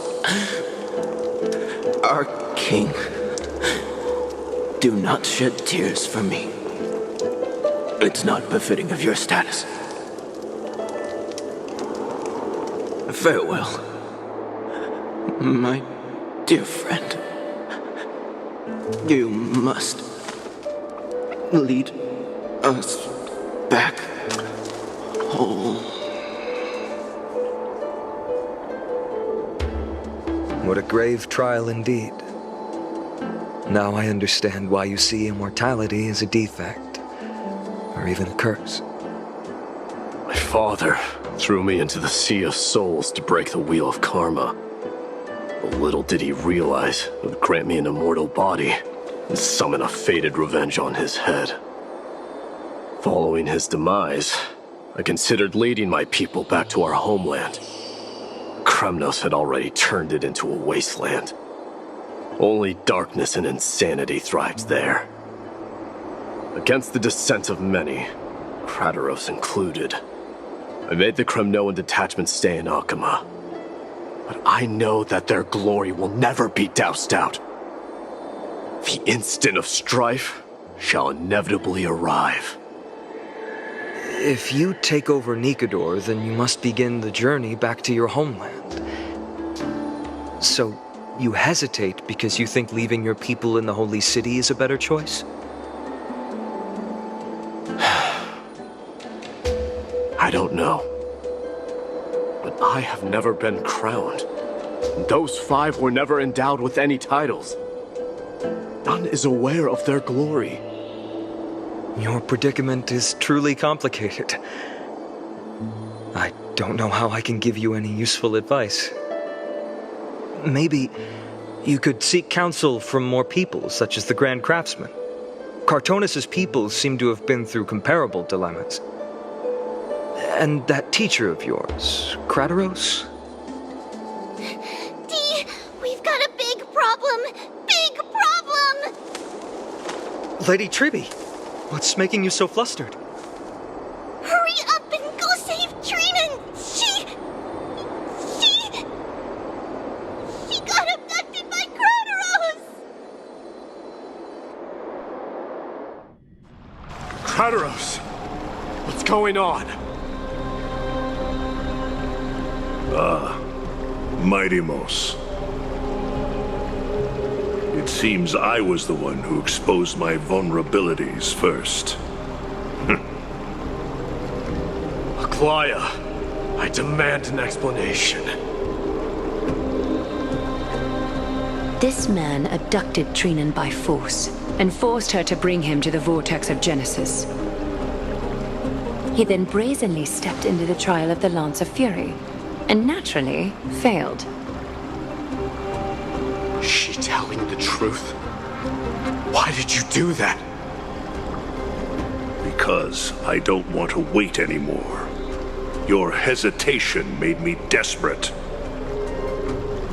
If you want to run away from your destiny to become king, then keep running. Someone will eventually stand up and fill in the gap left by strife.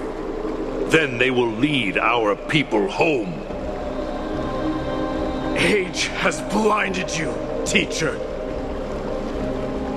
Can't you see that I'm hesitating because of this very recklessness seared into your blood? Crateros, do you truly believe you're worthy of entering the trial?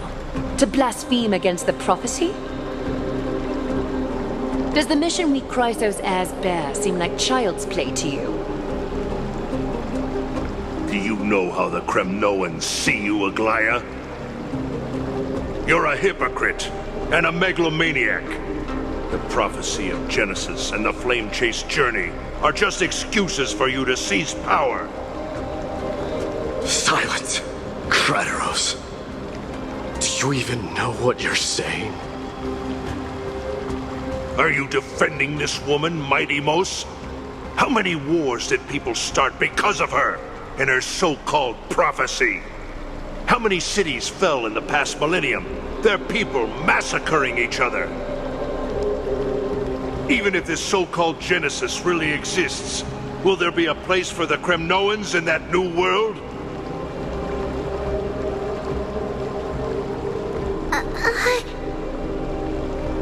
Are you done talking? By agreement between the Chrysos heirs and the Council of Elders, those who trespass upon the vortex of Genesis need not be tried by the Council. I am allowed to pass judgment alone. Crateros, your actions are unforgivable. I hereby sentence you. Aggie, wait! We have a proposal. Someone has to resolve this conflict between the cities. Lord Crateros did not use violence to harm us. We can sense that his anxiety stems from his concern for his people's future. Please, Aglaya, hear us out first.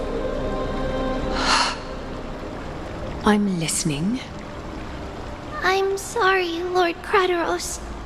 We were so preoccupied with deciphering the fragments of prophecy that we neglected those of you not favored by its message. Your accusations were harsh, but justified. We wish to earn your trust and those of the Kremnoans. I think the best way to do that is to take you to witness the source of the prophecy for yourself. How are you going to show me something that has no form? You've heard about that Outlander, right? He has somehow made a connection with Orynyx and can completely replicate scenes from the past. We will ask for his aid. Tomorrow, at the Abyss of Fate in the Temple of Yanisopolis, we will show you everything from that distant memory, Krateros. A fair proposal. I accept. Until then, you will be stripped of your freedom. That is my one condition, and I will brook no argument. It is not the first time I've been made someone else's prisoner. Do as you please, demigod. Teacher, why did you do this? Forgive me, young master, but I just cannot wait any longer. Ever since your father died, our people and I have been waiting for a day to revive Kremnos. We placed all of our hopes in you, but never received an answer. This obsession for returning home has become a sickness for our people.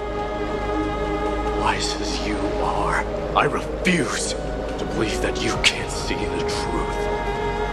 You have a clear head, which is why you're also incomparably alone.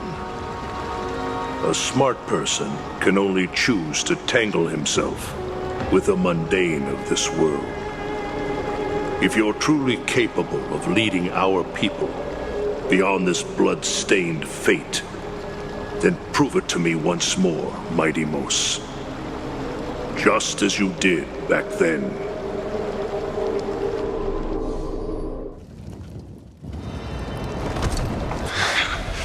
A fierce fighter. I did not expect such heroism from a feeble Alchemon. Fulfill your duty as the victor, warrior, and tell me your name. I seek an honorable death from you. As if you have any honor! Listen closely. I am the leader of the Kremnoan detachment, Mighty Mos. I'm here to finish you, Father.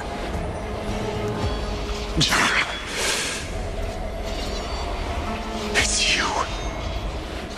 The beast spurned by all.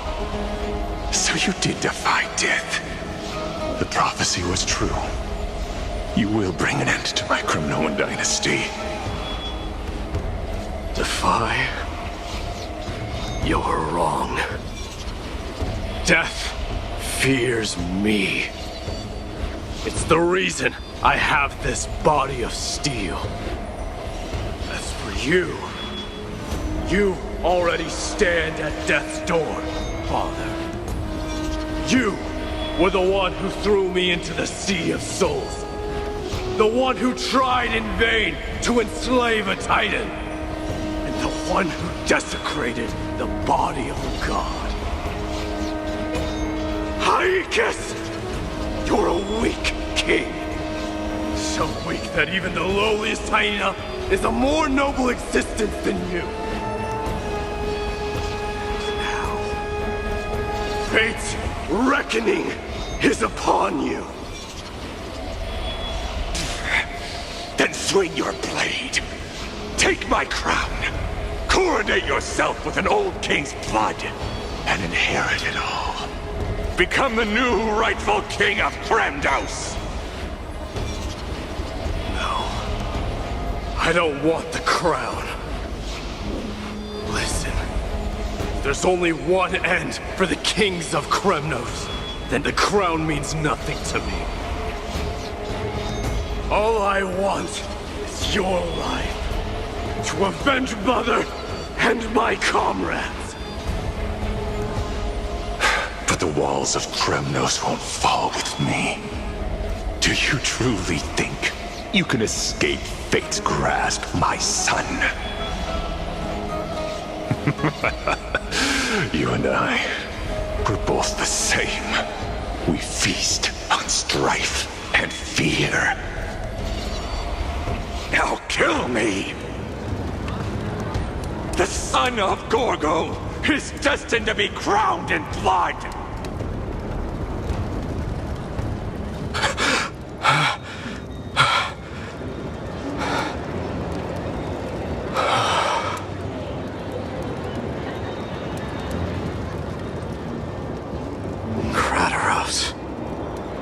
He said the Grand Craftsman Cartonus might have some suggestions.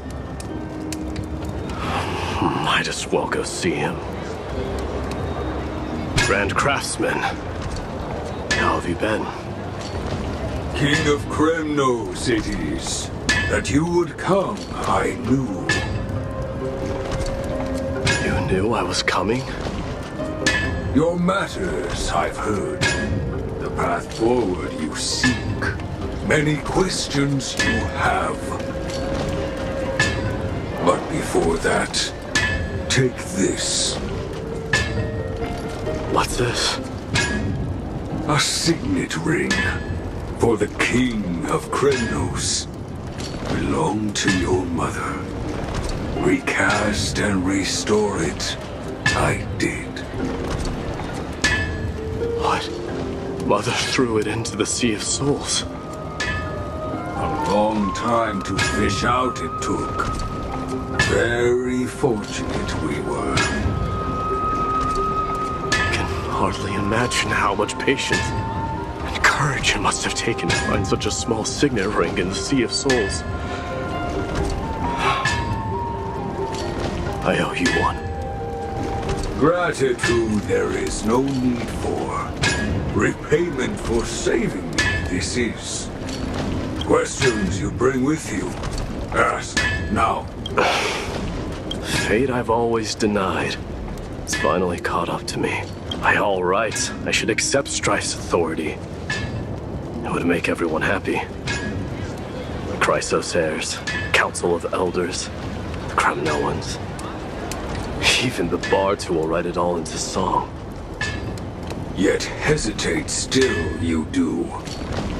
Hesitate, why do you, young king?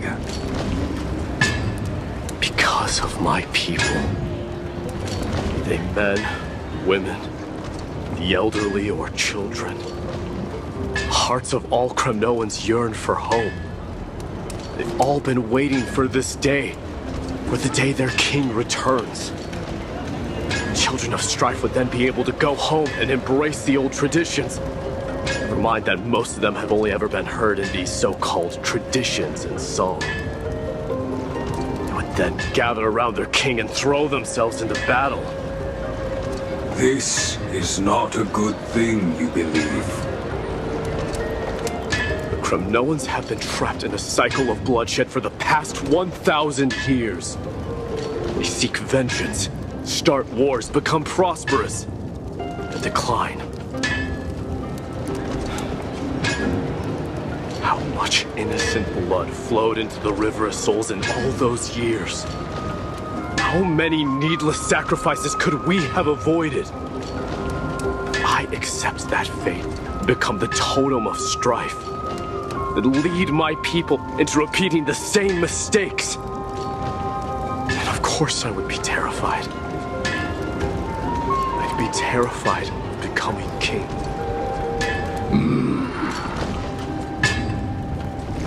A different kind of Kremnoan you truly are.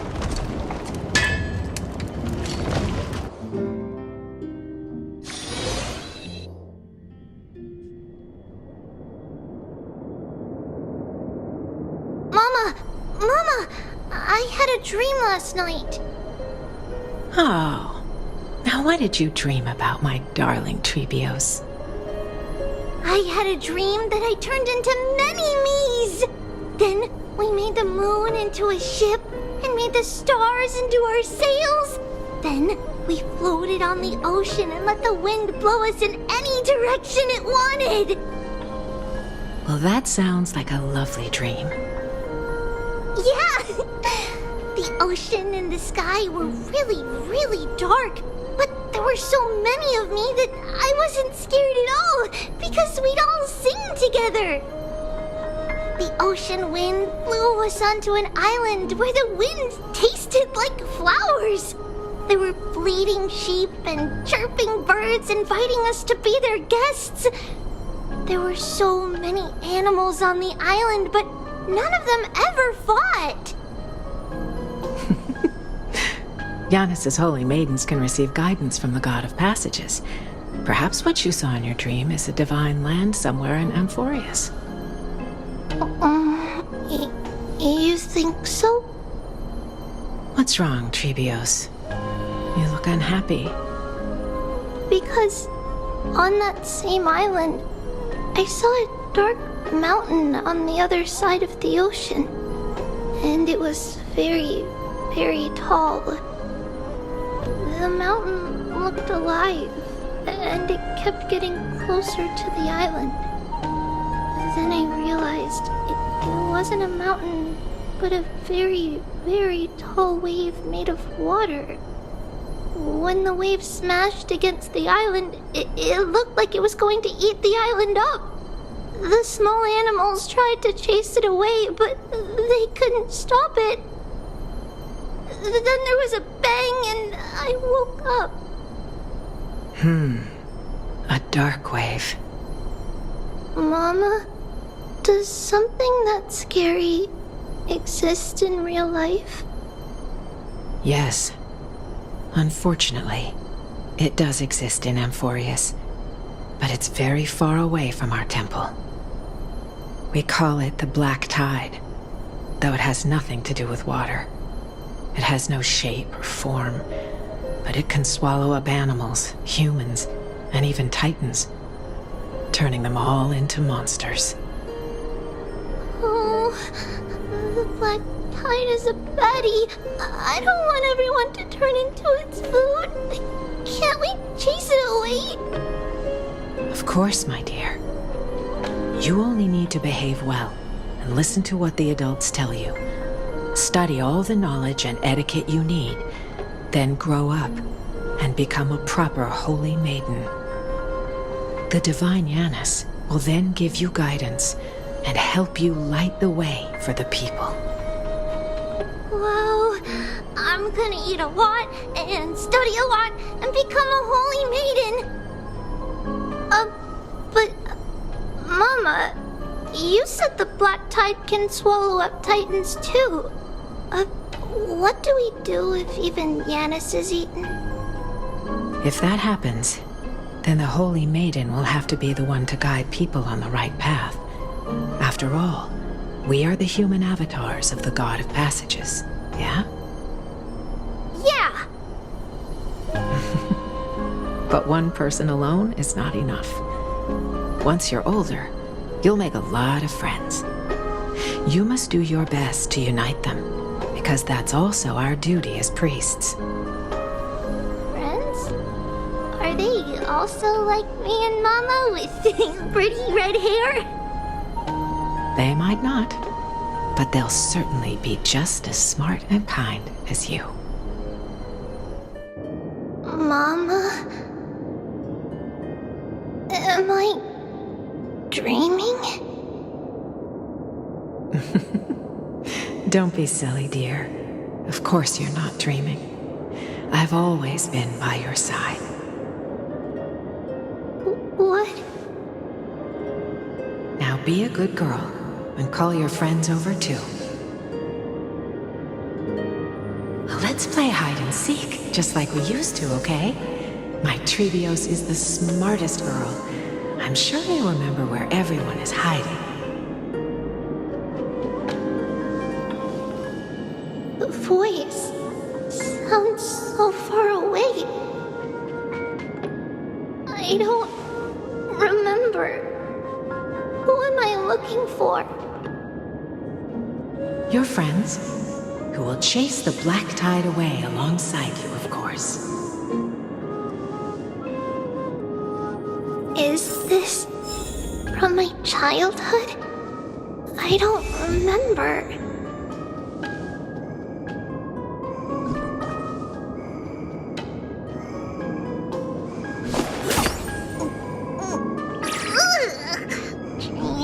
Trainin', which one of you likes such sour stuff?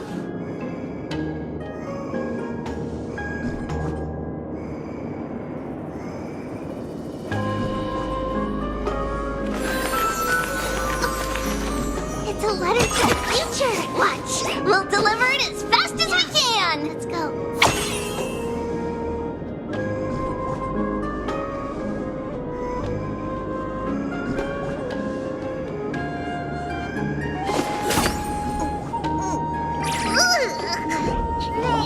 Trainin', which one of you likes such sour stuff?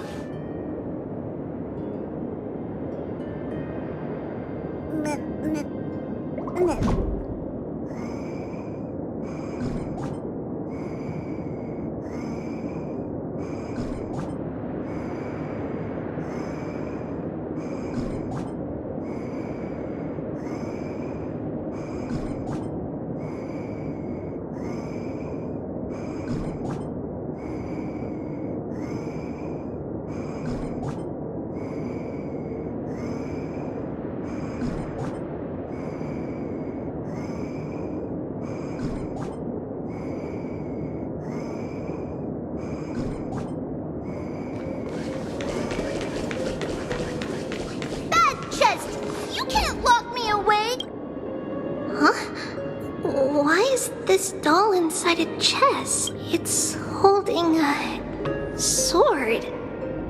Why? Many years later, many brave warriors will board this ship. They're skilled combatants who fear... Ooh, I can learn how to fight too and protect everybody! Silly girl. You're Yanisopoulos' holy maiden. It's not your duty to fight. There will be many others to protect you. All right. Then where will they come from? I believe one warrior hails from a lovely village where bulrushes flourish, while another comes from a magnificent royal city. Though each has their own troubles, both are ready to lend their strength for the ship's long voyage.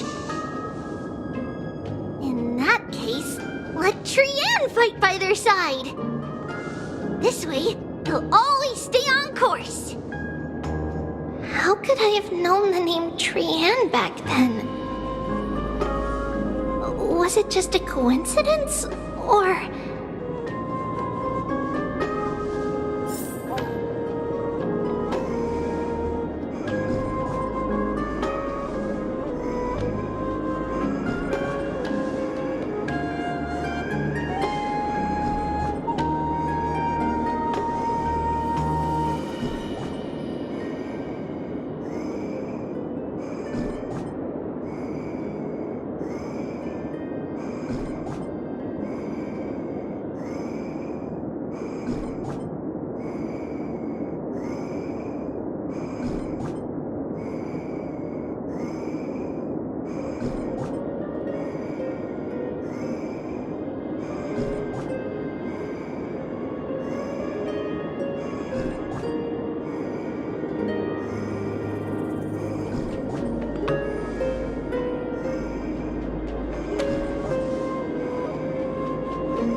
Learning can change your destiny.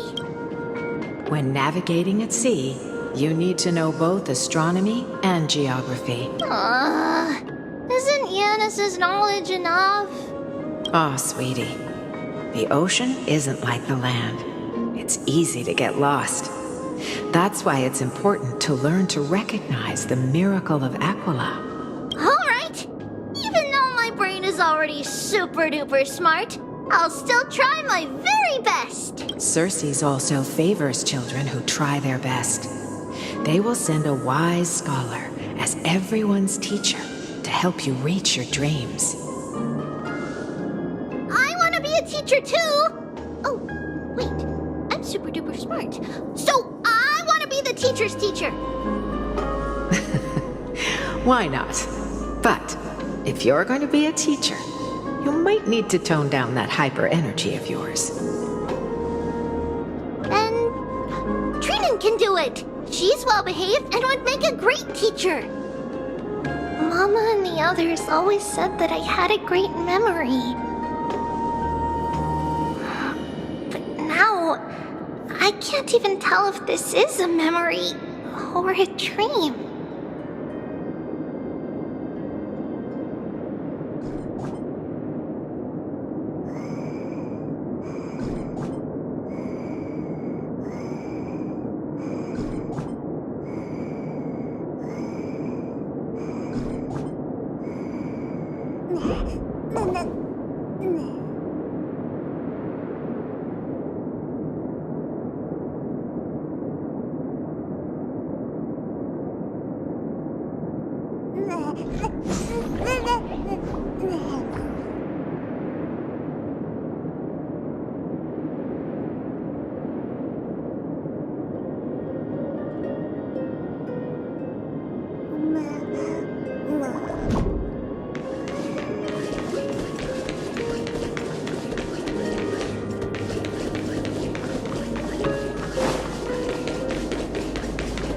Use the spindle to connect everyone.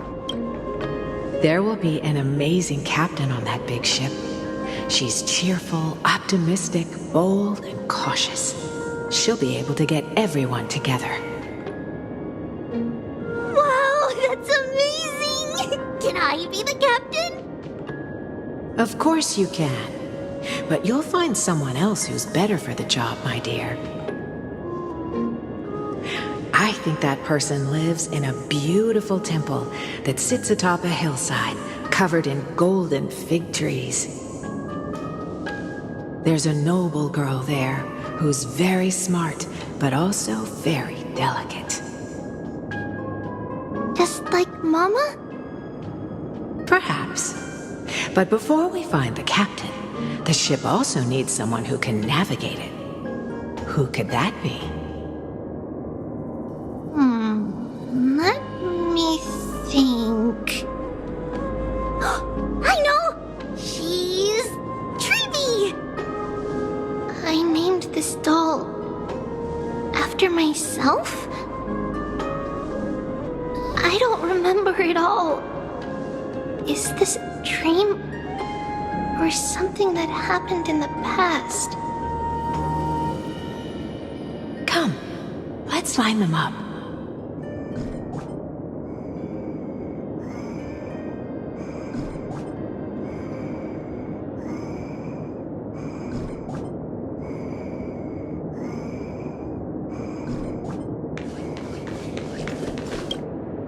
Now, Treeveos, set them on this music box and let them compose a melody for our song. Music box? What's that? Sweetheart, are you still groggy from your nap? You invented it. I invented it? What does it do? Oh, my lovely Treevee. You're usually so bright. What's gotten into you today? Well, you might as well see for yourself. Put your good friends on it and see the wonders it can do. Put the dolls on.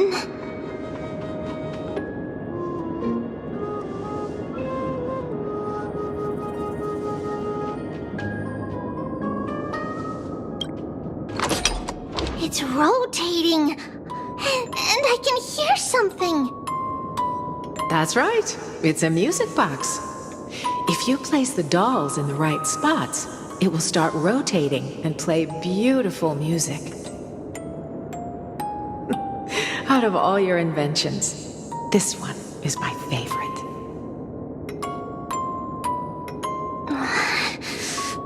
I don't remember. It's all right, my child. I'll sing along to the tune, and it will help jog your memories. Happiness abounded in this lush land by God's chosen. Giants raised their glasses in a toast, beheld by the 12 constellations. 3 carved the heavens and the earth. 3 wove the threads of fate. 3 molded life with their hands, and 3 guided calamity's gate.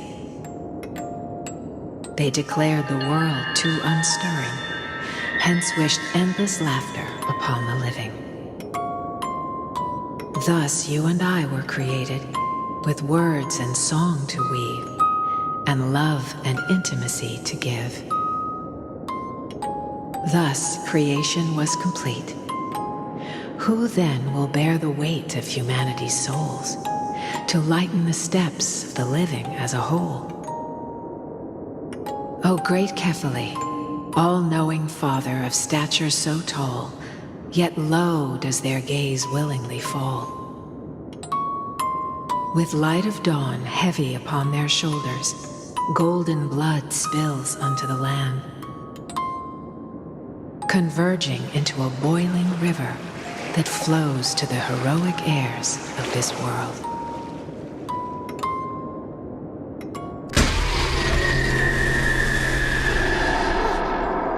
What's going on? Oh yes, please lend me your ears. In the black mist, as death and fate draw close, on the bloodied earth, the living dead, but ghosts. What is this world? It mirrors your maze-like fate. What is this world? A silent lament without a trace. What is the past? Wandering ghosts that linger. What is the future? Souls scattered by fate's finger. What is the start? A voyage born in solitude. What is the end? A spirit, lonely and subdued. Lonely and subdued. And subdued. And subdued. Subdued. Subdued. Subdued. Subdued. Subdued.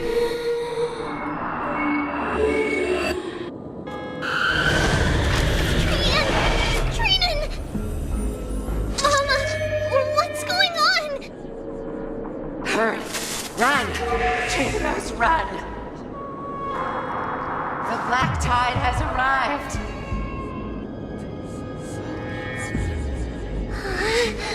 Where can I go?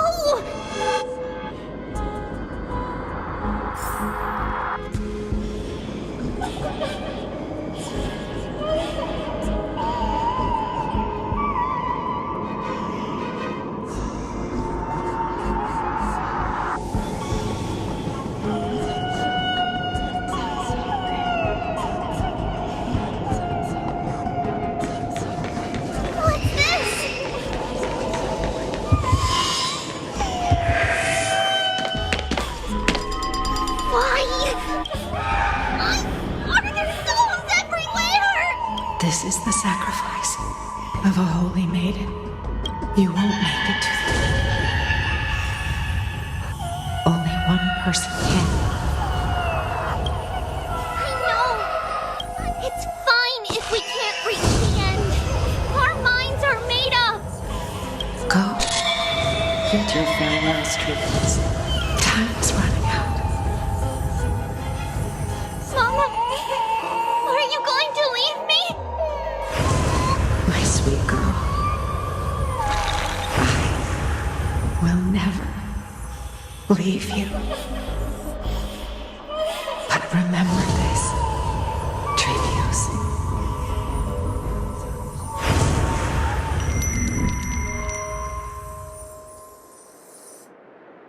All shall bid farewell to one, and that person alone will witness the miracle.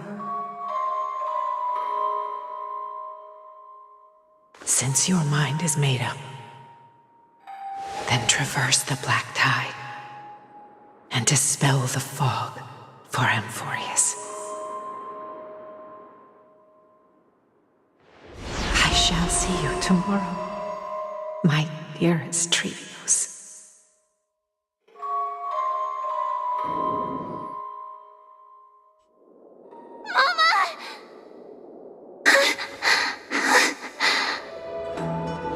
Are we still in a dream? Did you have a nightmare? Maybe. But it's been a long time since we had any dreams. It's not yet the entry hour. You still have plenty of time to rest. No. Our heart is still racing. It must be that reckless Kremnoan soldier who startled Trinan. And you as well. If you want, I can pass through his chest with the golden thread right now. Aggie, cut it out with the scary talk. I'm just kidding. If I were serious, I wouldn't have waited until now. Do you want to talk about the dream? Keeping it bottled up is not good for your health. We had a dream about Mama. The dream itself was nothing. It's just the timing that feels a bit unsettling. You mean... It's Trian. Even if we refrain from ever using the power of the Century Gate again, her soul continues to slowly drift away from her body. There isn't much time left.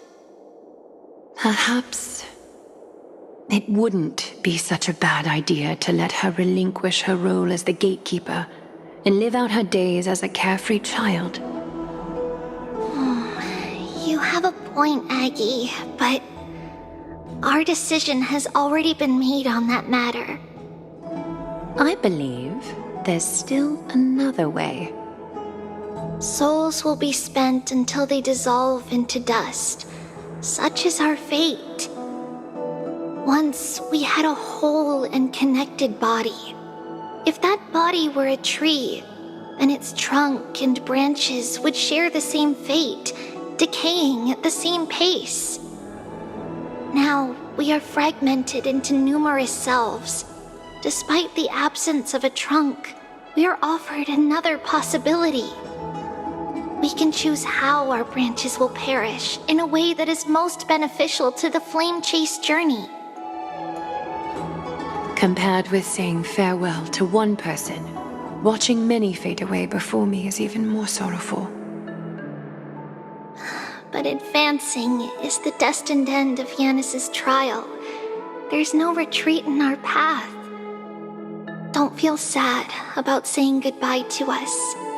We've already agreed on this, right? It won't be long before I forget what sorrow tastes like.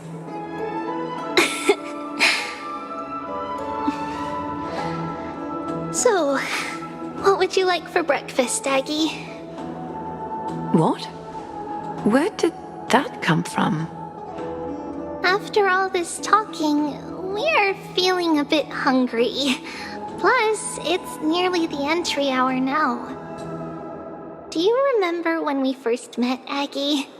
You were still a little one, and we caught you secretly eating oatmeal late at night. While my emotions might be fading, those memories are still as vivid as ever, teacher. Please, let me do it. What would you like to eat? It's fine. Leave it to us. You should rest for now.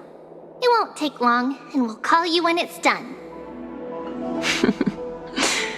In that case, thank you. Then, see you tomorrow, Aggie.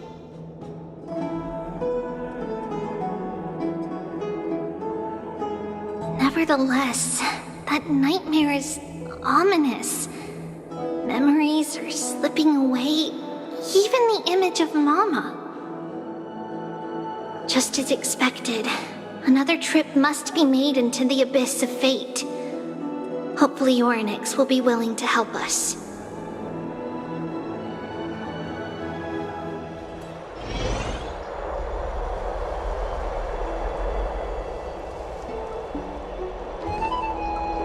Long time no see, Professor Anaxa. Who are you? It's been a while. I'm the one who once overthrew the entire classroom in that spiritual physics lecture. Oh, it's you. No way. Do you really still remember that, Professor? I remember that glib tongue of yours. What brings you here? Surely you're not here to reminisce. You could tell. Of course. You only beat around the bush when you have a hidden agenda. That's not true. I'm here to seek enlightenment, as always. Could you please teach me everything you know about the black-robed swordmaster? Rumors sure travel fast. Unfortunately, I too know nothing about it. I can only tell you that it is clad in a black robe and wields a greatsword. At least, it looks like a greatsword. It's shaped like a twisted half-sun, and a peculiar dagger resembling a crescent moon. By the way, take this with you. I got it from the sneak attack. It's yours now. I was right. It is this thing. The one who torched Aedes Elysiae to the ground. And killed everyone. Don't try to be a hero. No one in Akama stands a chance against that thing right now. Is that what the Titan said as well? Not at first. But the god relented after having had a taste of its power. Even with the god possessing me, I couldn't fight against that blade. That incredible power doesn't seem to be granted by any Titan. Are you suggesting that it originates from beyond Amphoreous? It's possible. Much like the Black Tide, no? Nonetheless, it's an enemy we must overcome. We? Drop the pipe dream, Phynon. No one wants to see you fall by their blade. Their mere presence will endanger the Holy City and the Flame Chase. You know that I don't believe. You don't believe in the so-called prophecy, I know. However, I'm here to seek your assistance, not at the request of Aglaya or Treeby. I just want to eliminate a threat to the city I pledged to protect. That's all. The tragedy at the Grove must never happen again. Take a seat. Since you are sincerely seeking enlightenment, I suppose I can tell you one more thing.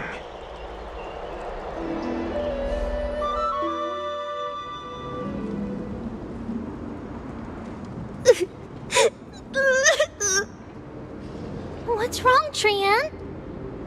Nothing. Just remembering what happened at the Grove. Monster in the black cloak. So scary. Everyone in danger. Nightmare. I can't forget. Don't be scared. There are no bad guys here. Didn't you save everyone with the Century Gate, Trian? Trian threw it away. Far, far away. It's never coming back. We got back safe from the Grove because of you, Trian. You're the reason the Flame Chase journey can continue. Sorry. Trian feels a bit dizzy. Why are we here again? For the same thing, of course. Remember? Tomorrow we will reveal the prophecies passed to everyone. But first, we need to restore the memories that have been blurred by the fragmentation. We hope to present the full truth to everyone without hiding anything. Since Yanis caused the fragmentation, we can only turn to another Titan, Orynyx, for help. Also, remember to get breakfast ready for Aggie before the lucid hour tomorrow. Oh, yes! Trian remembers now! Oh, on that note, we had better prepare some saffron before we meet with the Titan. Saffron? Huh, it's an essential offering for rituals in the Temple of the Three Fates. You think we shouldn't go to Orynyx empty-handed? Yes, it's also a symbol of Yanisopolis. If we are to replicate memories, we need to use something that has experienced those days. And when we first met Aggie, we added that to the porridge we made for her, and she really loved it. I see! It's like killing 3 birds with 1 stone! But it all depends on whether Orynyx is willing to help us. This could be a problem. After all, it was us who took the core flame from Yanis, from Orynyx's kin. We will have to give it a try. If there's truly no other way... In our current state, we probably can't do anything to them. We'll cross that bridge when we get there. Leave it to Trian. Trian knows how to play cute. In any case, let's look for saffron first. I hope there's still some left in the temple, untouched by Mikador's soldiers. I remember that aged saffron is preserved in sealed jars. Let's be on the lookout as we go.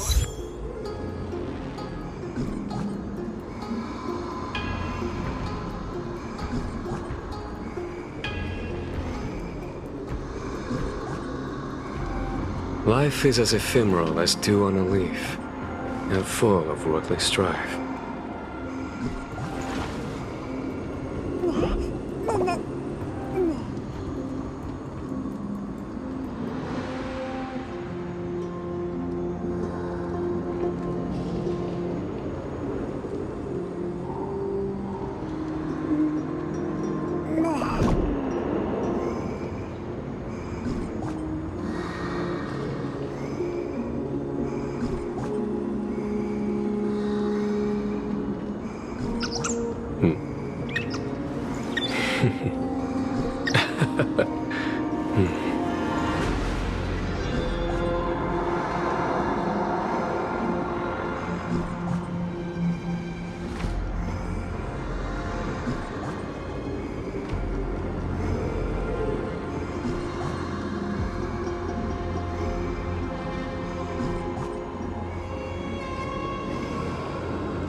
Life is as ephemeral as dew on a leaf, and full of worldly strife.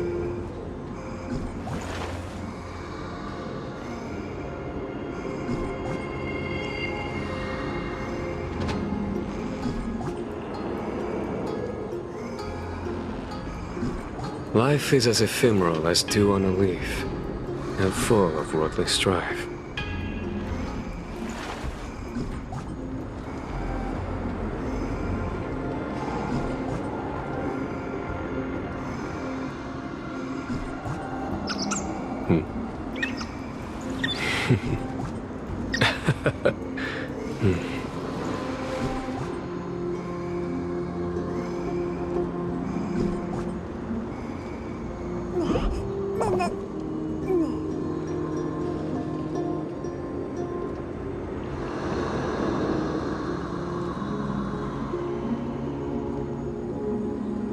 Life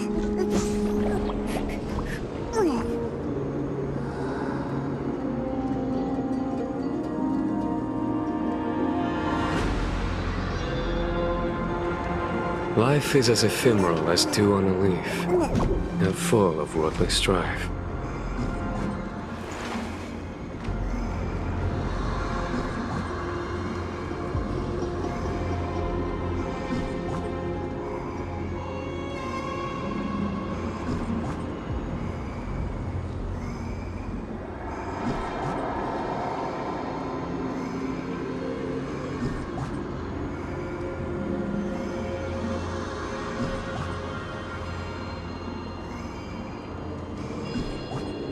Life is as ephemeral as dew on a leaf, and full of worldly strife.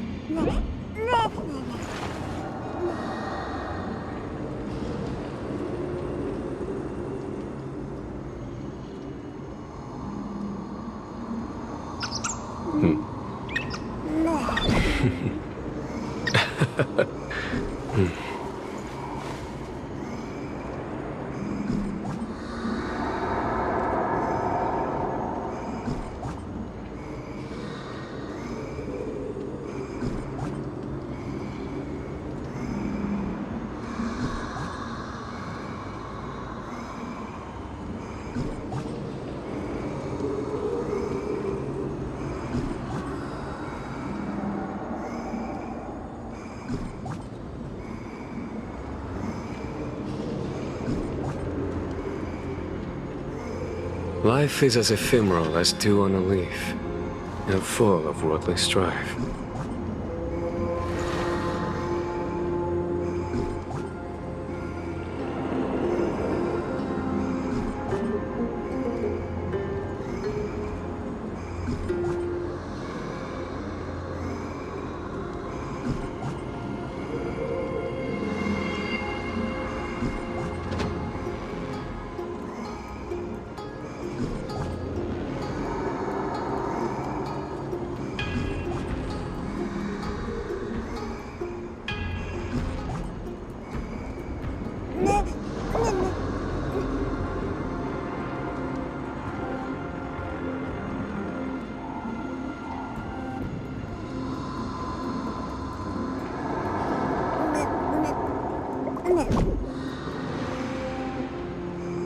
Life is as ephemeral as dew on a leaf, and full of worldly strife.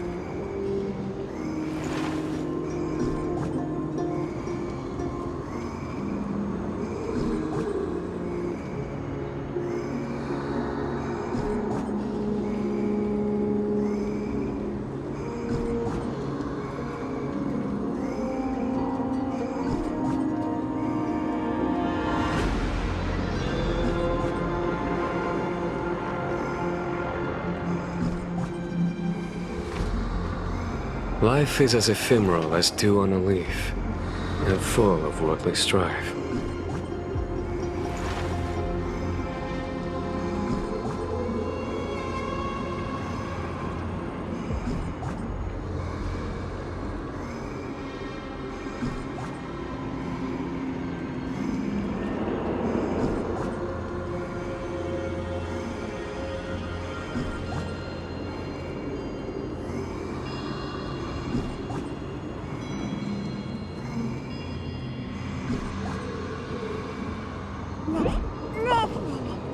Life is as ephemeral as dew on a leaf, and full of worldly strife.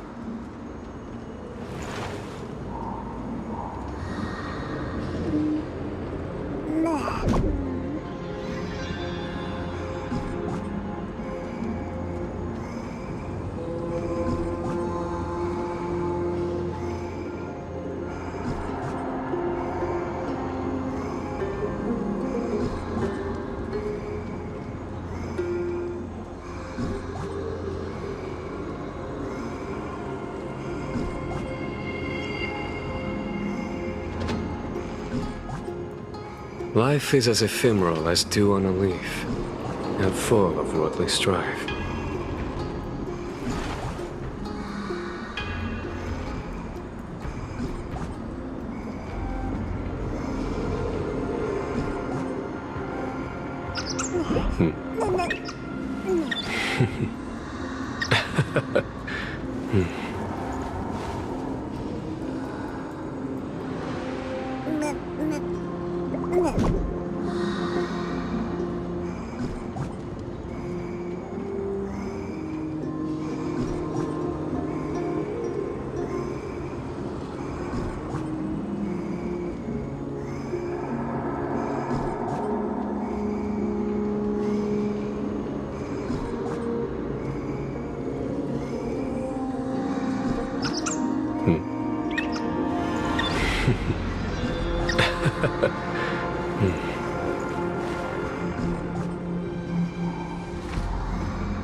Life is as ephemeral as dew on a leaf, and full of worldly strife.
Life is as ephemeral as dew on a leaf, and full of worldly strife.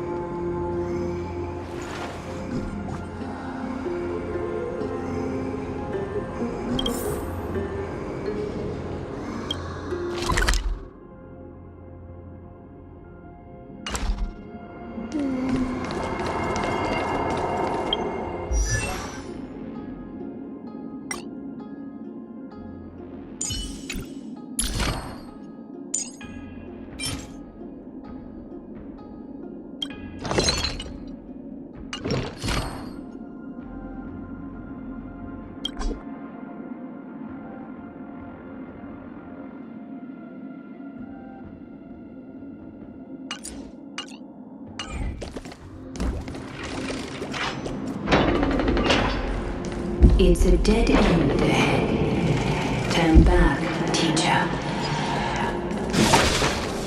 What? Aggie? No, it's an illusion. Wow, this room is huge. Trinan, did you? Yeah, I saw it. Was that a warning from Oryx? What are you two whispering about? Treeby? Trinan? Trian can't even hear her own telecommunication. Well, never mind. Trian suddenly feels like this place is quite familiar. Oh, there's a whiff of safari in this room. It's right over there. Over here! Follow Trian! Trian, slow down! So...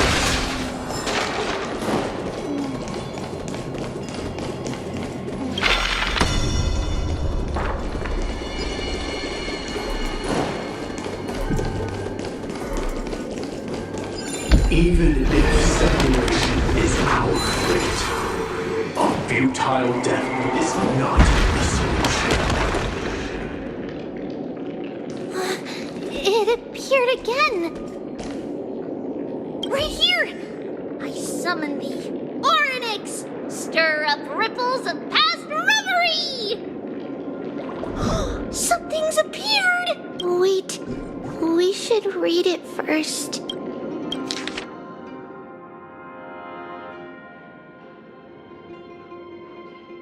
Wait, this is a letter? It mentions something about Saffron and Trepios? Isn't that name... Never mind that for now. Why is this letter here? And how did Tran sense it? Could it be our lost memories? Is it possible that we were already noticed by Orynyx and entered their trial? But why haven't they said a word? Orynyx has the whims of a child. Perhaps they're toying with us on purpose. Come on, this isn't the right time to be playing games.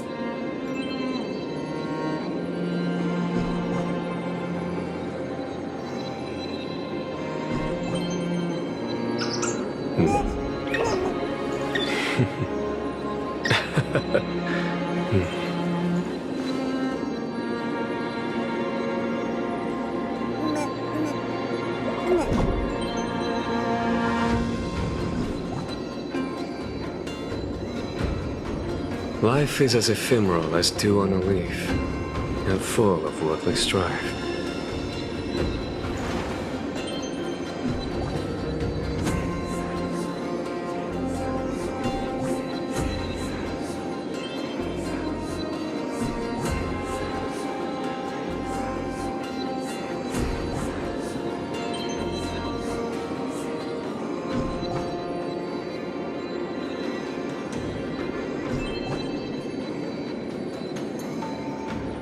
Life is as ephemeral as dew on a leaf, and full of worldly strife.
Separation and death, reconciliation doesn't come easily for a mortal.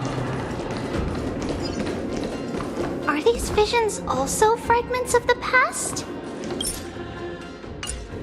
Trevi! Trinan! Look what I found! Is this the safari?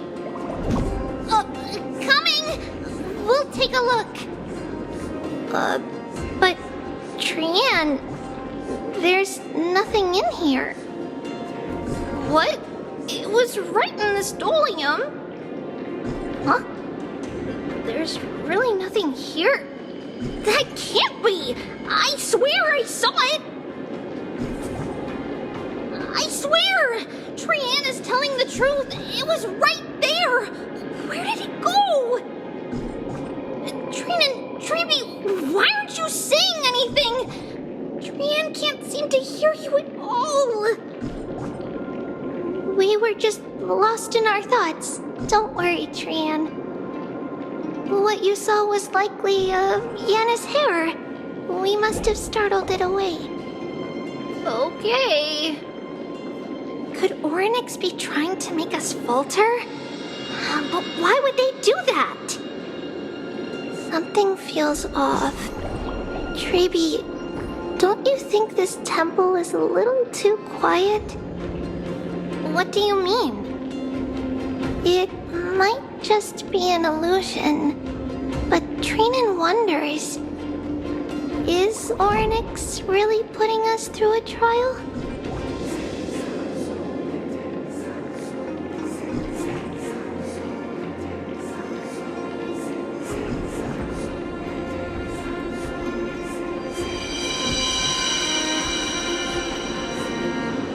Life is as ephemeral as dew on a leaf, and full of worldly strife.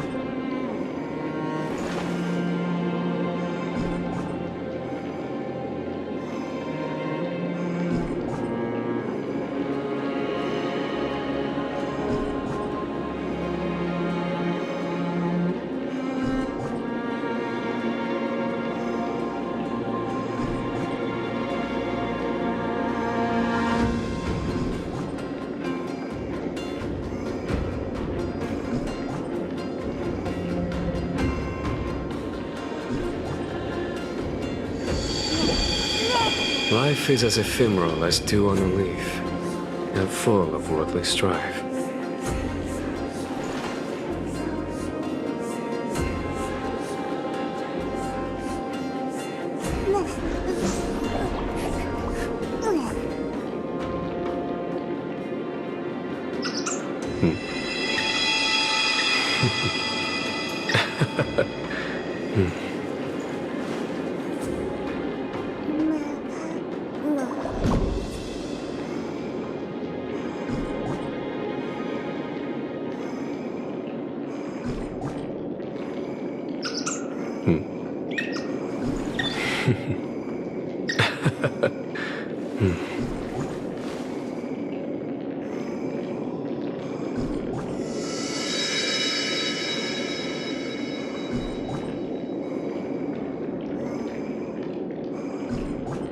Life is as ephemeral as dew on a leaf, and full of worldly strife.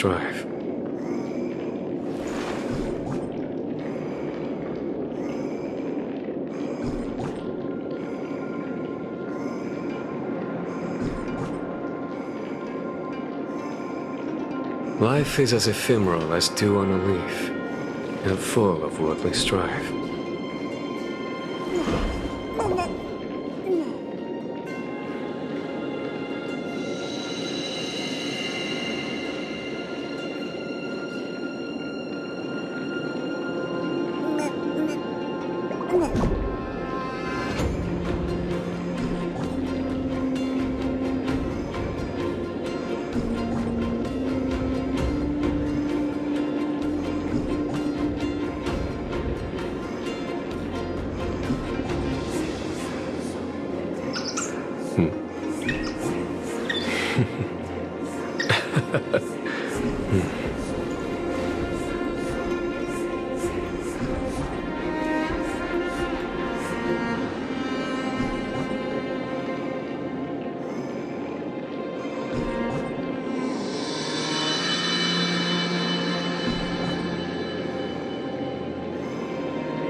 Life is as ephemeral as dew on a leaf, and full of worldly strife.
Still no luck finding any safari.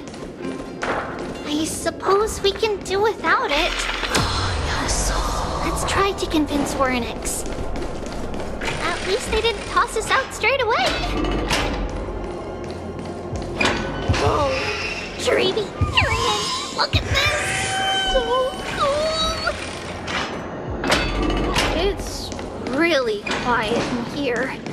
Do all Titans live in dark places like this?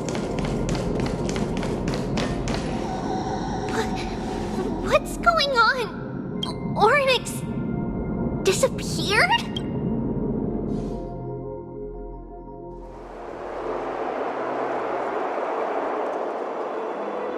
Are you saying that the black-robed swordmaster is not just tied to the Black Tide, but is also hunting for core flames everywhere?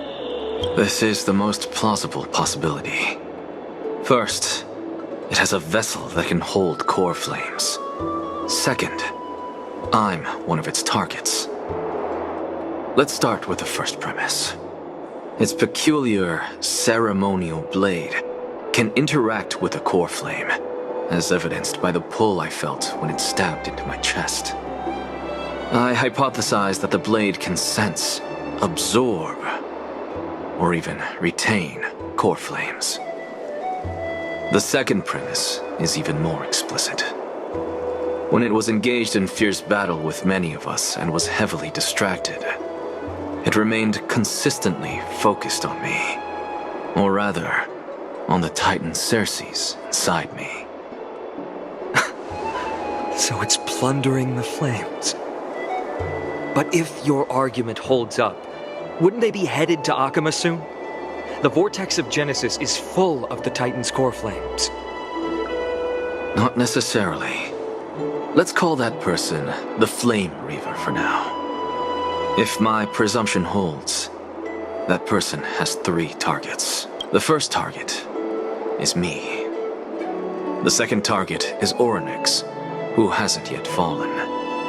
And the third is Akama and the Vortex of Genesis, where the core flames are housed. But I suspect Akama won't be their first target. Kefali's core flame is guarded by the Council of Elders' arcane power. And Fagusa's water curtain should be able to block out any external perceptions.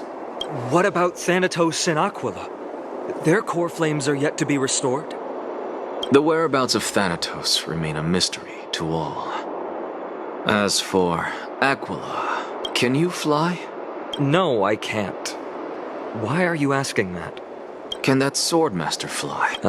Good point. But what if they do grow wings? If they had wings, I wouldn't have made it out of the grove alive. That's a relief.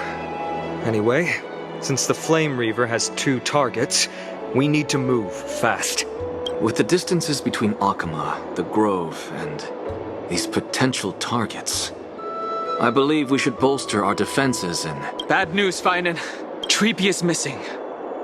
The last time the 3 of them were seen was in the Abyss of Fate. Ornyx! Are you in here?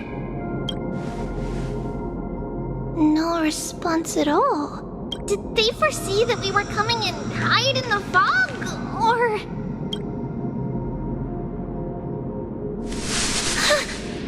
Treeby, we should leave. This temple has other people in it. What? Oh. Listen, footsteps. Fast ones. 3 or 4 people coming this way. Come on, we need to hide. Whoever they are, we can't let them see us. Treeby, Trainin, come check this out. What's this? Tran feels like it's so familiar.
Little Gray, Snowy, and... Wait, where's Trian? Is she back? We only saw the 2 of you collapsed on the side of the road when we arrived. Danny and I looked around, but we couldn't find any traces of Lady Trian. What about the black-robed swordmaster? Blast it! Of course it's them. We were still too late. I fear something bad has happened to Orynyx's core flame. Then Lady Trian... She doesn't have much divine power left. We can barely sense anything. That you're both safe is already a blessing. Everyone, we must take action now. We should split into 2 groups. One group will stay in the Abyss and meet up with Aglaya's reinforcements, then search for Trian's whereabouts. The other group will come with me to pursue the black-robed swordmaster and recover the core flame. Do you know where it's headed? I didn't get to tell you this before, but Anaxa and I already have our misgivings about the Black Tide, so we've made preparations. I'll tell you the details as we move. Opportunities are fleeting on the battlefield. We should hurry. Lord Finan! Lady Treeby and Lady Trinan. I'm glad you're all right. Did Aglaya's people get here? Yes. Lady Aglaya already knows about the situation and sent along a message. Finan, I understand that Swordmaster is of great importance to you. But if you charge in without a plan, I fear that you won't be the only one who dies in vain. I understand. Hatred is a hero's deadliest poison. I have no intention of fighting alone. If that Swordmaster really is related to the Black Tide, the Chrysos heirs must not take them lightly. I have indeed planned to return to the Holy City and discuss the strategy with Aglaya. We'll need all the help we can get for this encirclement. Why don't we split up as previously discussed? Hyacinth and I will stay to regroup with the reinforcements. You go back to the Holy City with everyone else and tell Aglaya about your plan. Trinan will stay in the Abyss too. That way, both sides can communicate with each other if anything happens. Thank you, everyone. Partner?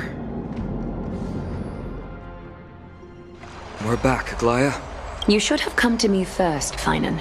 Aggie, there's no need to scold Snowy. Welcoma is currently in grave danger. I know. It's beyond my imagination that the only 2 titans humankind can still rely on fell in such quick succession. I've never seen the golden thread pulled this taut, as if it could snap at any moment. Finan, tell us your plan. Time is of the essence.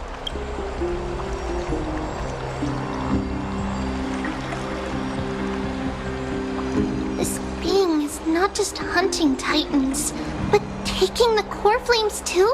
Yes, just like the Flame Chase journey is doing. Professor Anaxa thinks the Flame Reaver's arrival is likely a sign the Black Tide has spread further. Regardless of whether you're right, this being is still far more aggressive than we expected. But its madness is also an opportunity for us. If its goal is the core flame, then that means us humans can lure it into a trap. Anaxa had already left the Holy City with Cersei's core flame while we were on our way to the Abyss, so he can make preparations for the battlefield. Tell me, what makes you think this won't end with us losing another core flame? Because this time, the power from beyond the sky is also at our side. He is the key. We need your other companion too.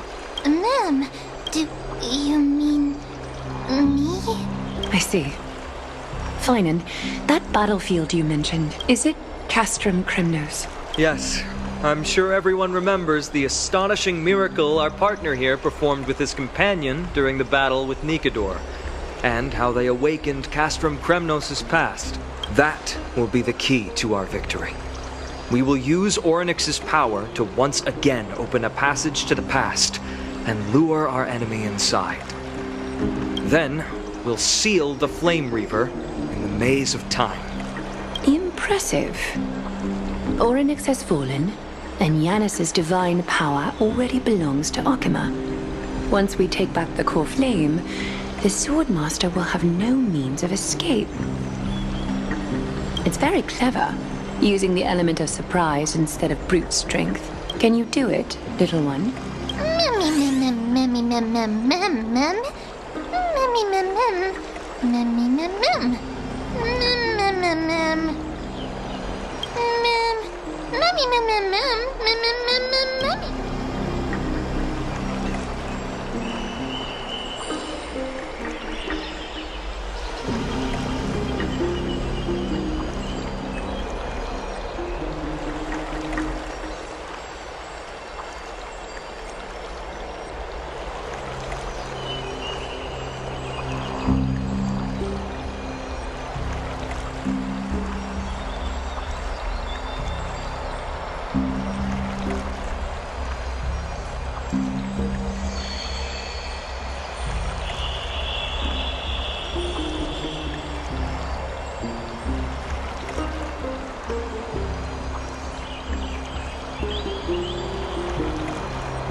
Such enthusiasm.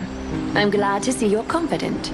By the way, the Council of Elders declared a state of emergency when Treeby went missing. Kynus and her following have heard tell of the incident at the Grove and are galvanizing support in secret.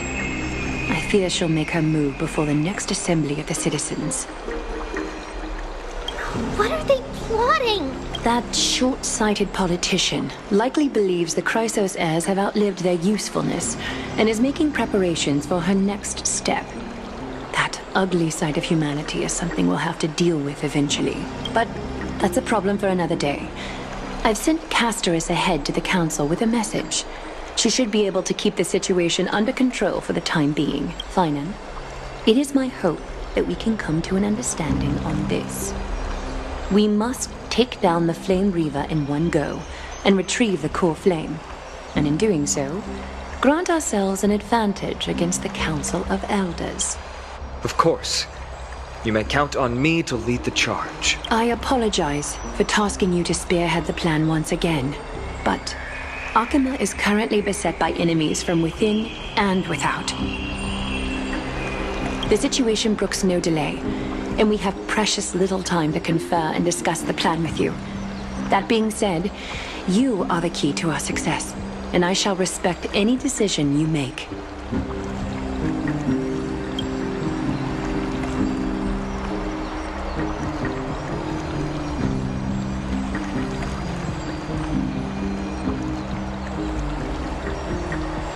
Of course. Should you feel fatigued after our confrontation with the Flame Reaver, you are free to withdraw from the battlefield. We will find another way. We are grateful to you for your aid. And to the rest of you as well.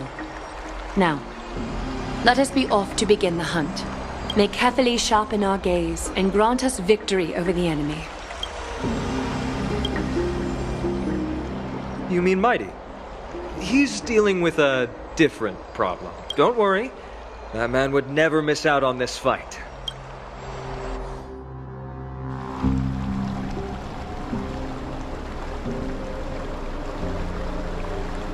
Farewell, my dear friend.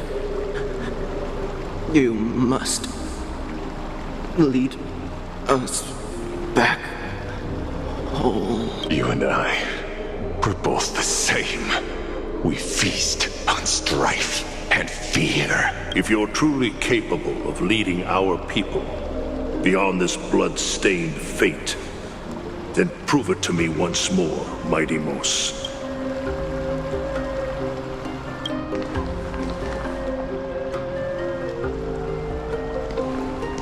I knew you'd be here.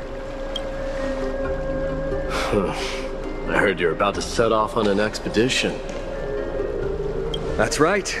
It's going to be a tough battle, and our destination turns out to be Castrum Kremnos. Is that why you're here? To pray to the dead Nikador? No, just the opposite. I'm here to tell you, you can entrust the front lines to us this time. You can't afford to lose your upcoming battle either.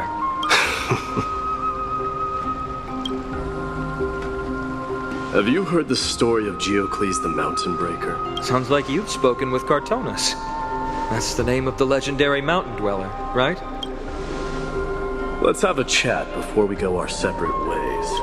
Cartonus told me that back in ancient times, the mountain dwellers lived in seclusion. They spent their days quarrying and gathering, living a simple and peaceful life away from strife. But Geocles was different. He resisted their traditional way of life, yearning for the world beyond the mountain. They're safe, but humdrum culture was like fetters around him. He sounds a lot like you. Yes. That is why he, too, faced the same dilemma as I do. One day, during one of Geocles' many ventures beyond the mountain, he spied a battalion of Ladonians stationed at the foot of the mountain. The Ladonians were at war with their arch-enemies, the Companions, and they used the mountain as a base to carry out guerrilla warfare operations. When Geocles, who had taught himself the common tongue, approached a soldier, he learned a shocking piece of news. Ladonians were planning to plant mines and explosives all over the mountain, and then lure their enemies within. With danger lurking with every step, the mountain dwellers' homes were no longer safe. Geocles quickly returned to his village to bring the news to his people. But Let me guess. They refused change and chose to put up with the situation instead. That's right. The mountain dwellers were fearful of even the smallest change to their lifestyle, let alone leaving their home. Despite the imminent war, the elders would rather negotiate for peace instead of leaving the mountains. This made Diocles both angry and sad, but he didn't give up. If you were in his shoes, what would you have done? Lead my people on a resistance, perhaps. I'm not sure. I can't think of a solution that would make everyone happy. A solution that would make everyone happy, huh? That's how naive we are. Well, let me tell you what Diocles did. He took the mountain dwellers' store of gemstones and traded them with the Ladonians for a massive amount of gunpowder. But he didn't do this to fight the Companions. Under the cover of night, he set ablaze the forest surrounding the settlement, forcing his people to flee the mountain. That great fire marked the beginning of mountain dweller history. Since then, their people became part of civilization, and giants became a common sight in the holy city. Meanwhile, that mountain they once lived in has turned into little more than foam inside the black tide. But leaving their homeland also brought many mountain dwellers misfortune. They were hunted by Kremnoans or enslaved. Indeed, that is undeniably also part of their history. But that is Diocles for you. The merits of his actions, or lack thereof, have been scrutinized by many, but historians nevertheless hail him as the Mountain Breaker. Why do you think that is? It's simply because he took action and enacted change with his own hands. He didn't try to make everyone understand him, nor did he even waste time trying to make everyone happy. He started a great fire and burned the shackles of tradition to ashes, and then forced everyone to march toward the coming of a new era. You've made up your mind, haven't you? I'll be leaving Akama soon to fight the great darkness of this world, to shoulder Nikador's destiny. So, listen well. If there comes a day when we meet again on the battlefield, that I stand opposed to the flame chase, remember to stab your sword into my back through my 10th thoracic vertebra. That's my weak spot, and the only way to kill me.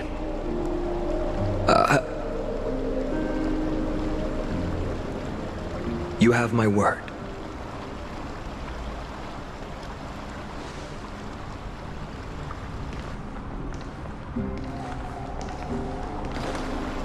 Go now.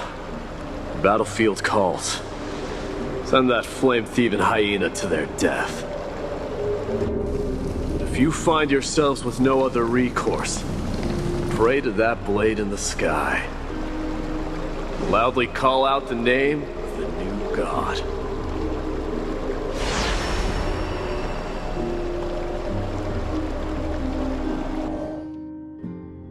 That's the sound of an all-out war. Not the kind of ruckus Professor Anaxa can raise on his own. Let's hurry. The battlefield is just ahead.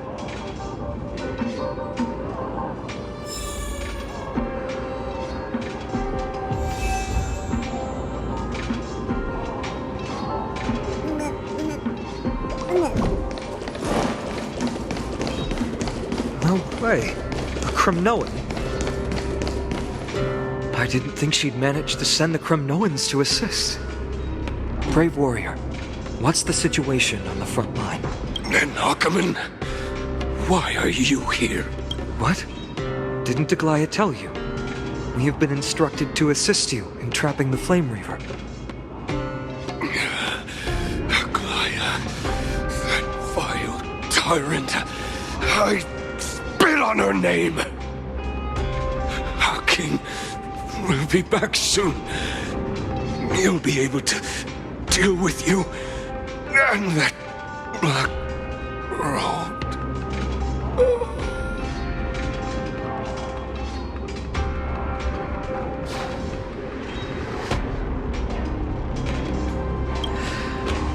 The Kremnoans really are just like their king. Rest in peace. May your glory last forever. Did they come to fight on their own accord? Or...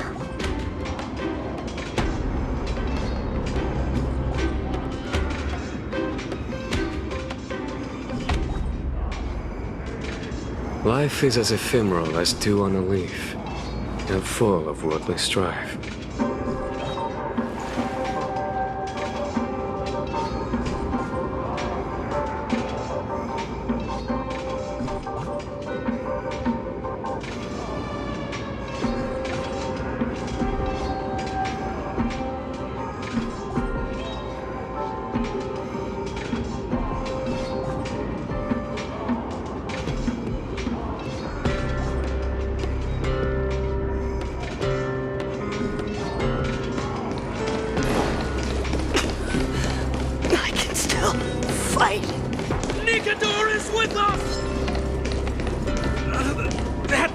We're almost there.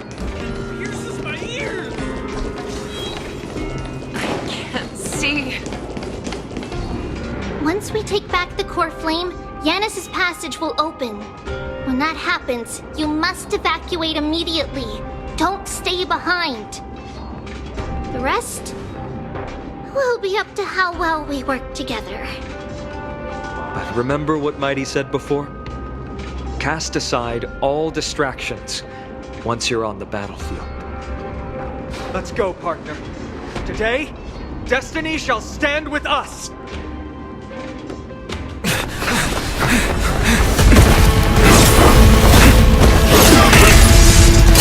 Finally! Then, it's all yours!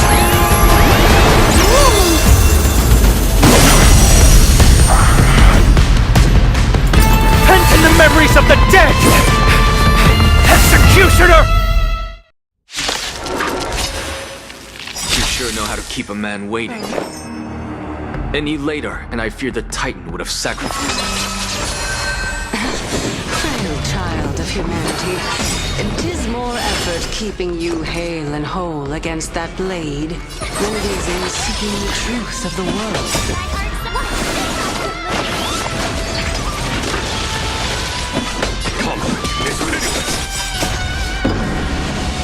Show no mercy.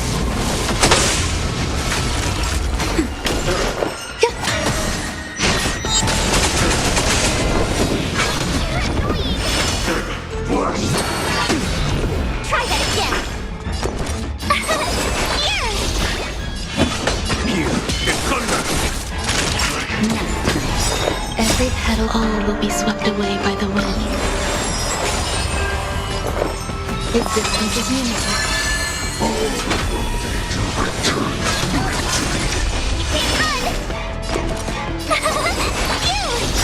Follow my charge. Try hard. Watch this awesome move.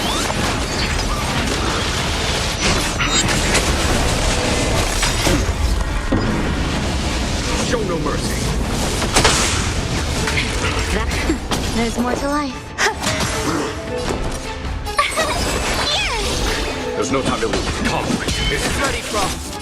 Can't hold out much longer. quiet. I know what I'm doing.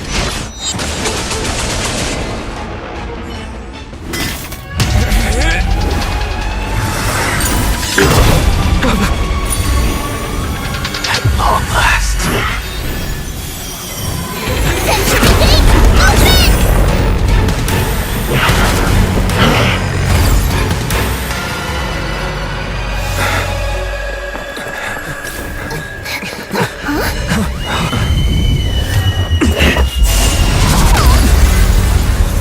How embarrassing.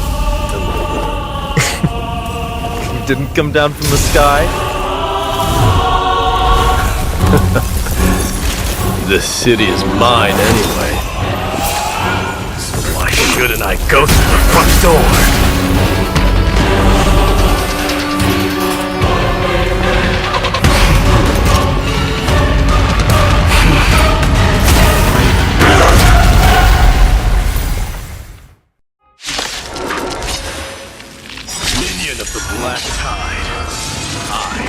king of the Kremnoan Legion. Long time no see, Mikador. Lights all will be swept away by the wind.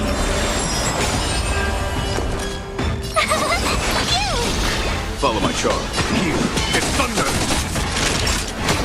Some value as existence is unity.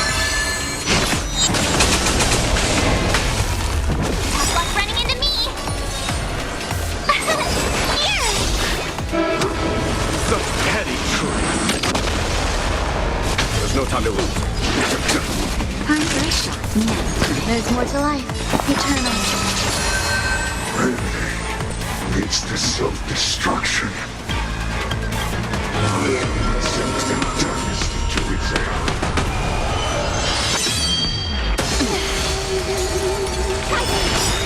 Oh God!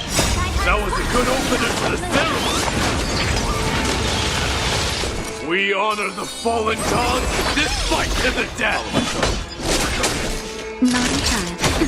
Some value. I grant you the honor of sharing your final resting place with Kremnos' departed heroes! Every petal all will be swept away by the wind. Show no mercy!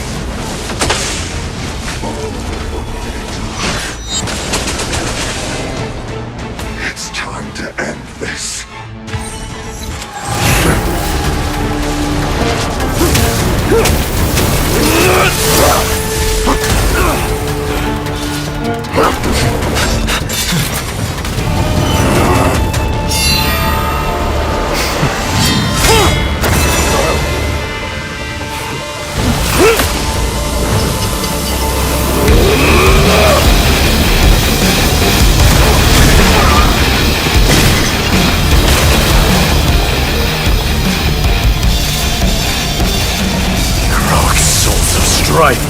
Heed my call!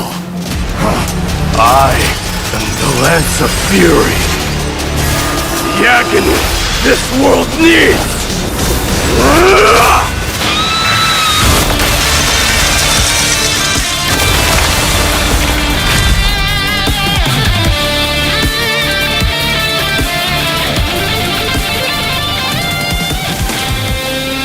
Witness this. New God has come to Castrum Kremnos.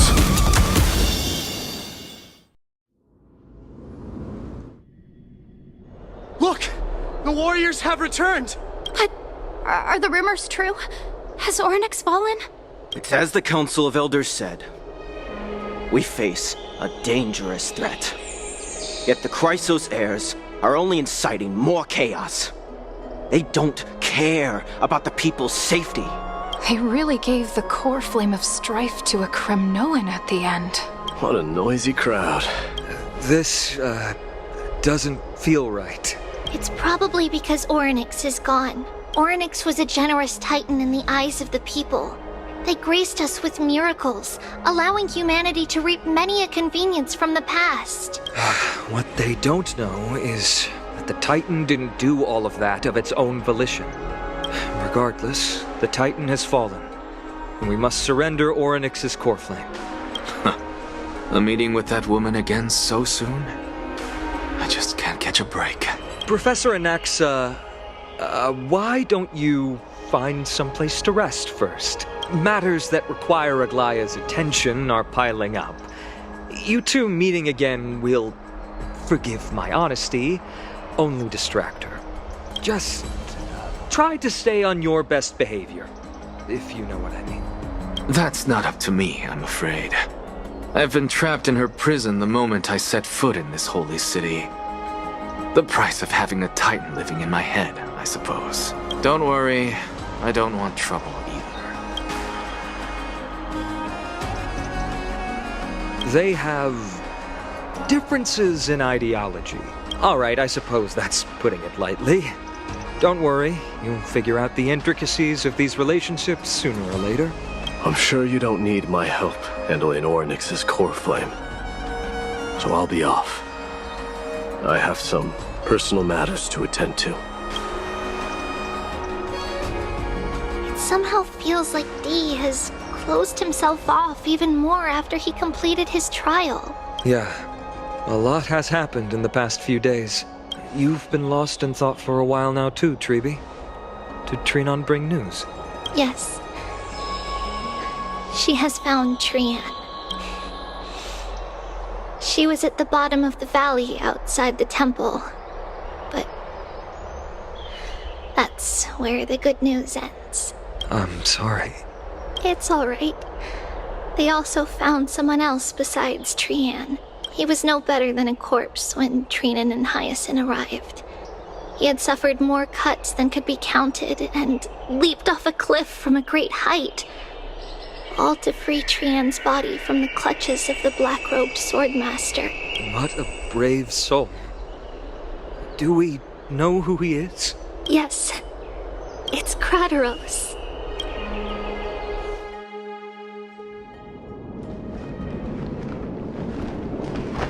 Stop!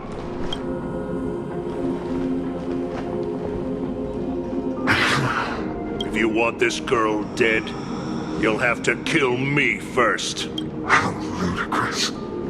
Your body made of flesh and blood as it is will not survive more than a single strike from me. Valorous death before glorious return. As a Kremnoan, I know not the fear of death. She's lost her divinity.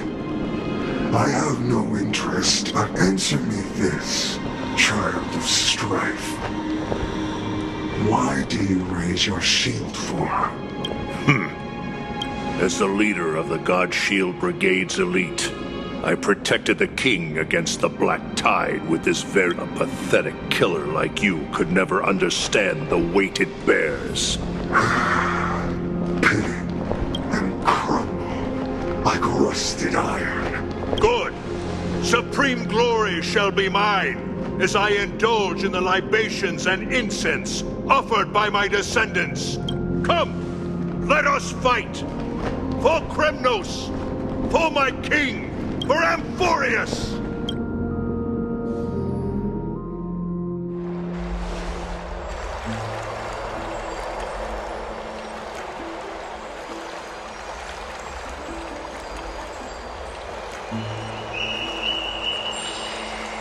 We foresaw this cruel parting 1,000 years ago.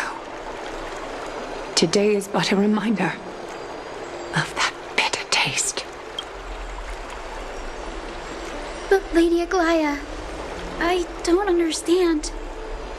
It wasn't life itself that Lady Trian lost. Why does she look like she really turned into a doll? I don't understand. Don't be sad, Hyacinth. Trian has used up her borrowed time from Yanis, that's all. Her spirit is now riding the west wind, flying ahead to a world free of sorrow. If a world like that truly exists, does that mean everyone from the Grove is there too? It exists, Hyacinth. Do you not remember? The prophecy that guides the Chrysos heirs is the voice of Kefili before it fell silent. It loves all of its creations dearly and would never bear to lead us astray with lies.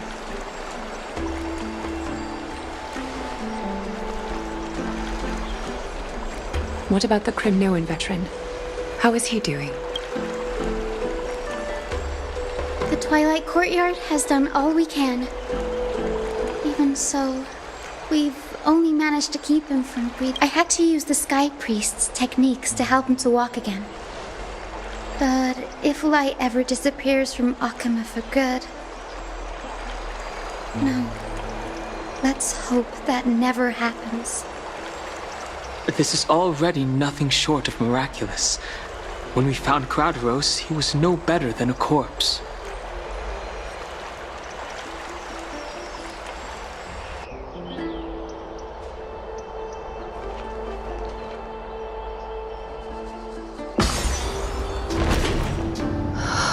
The parting hour is upon us. Yet the golden thread runs slack. The heroes have returned with their spoils. Everyone, please take this opportunity to rest and prepare for what awaits us. You've returned unscathed and brought tidings of triumph. Truly a moment worthy of celebration. Life is as ephemeral as dew on a leaf, and full of worldly strife.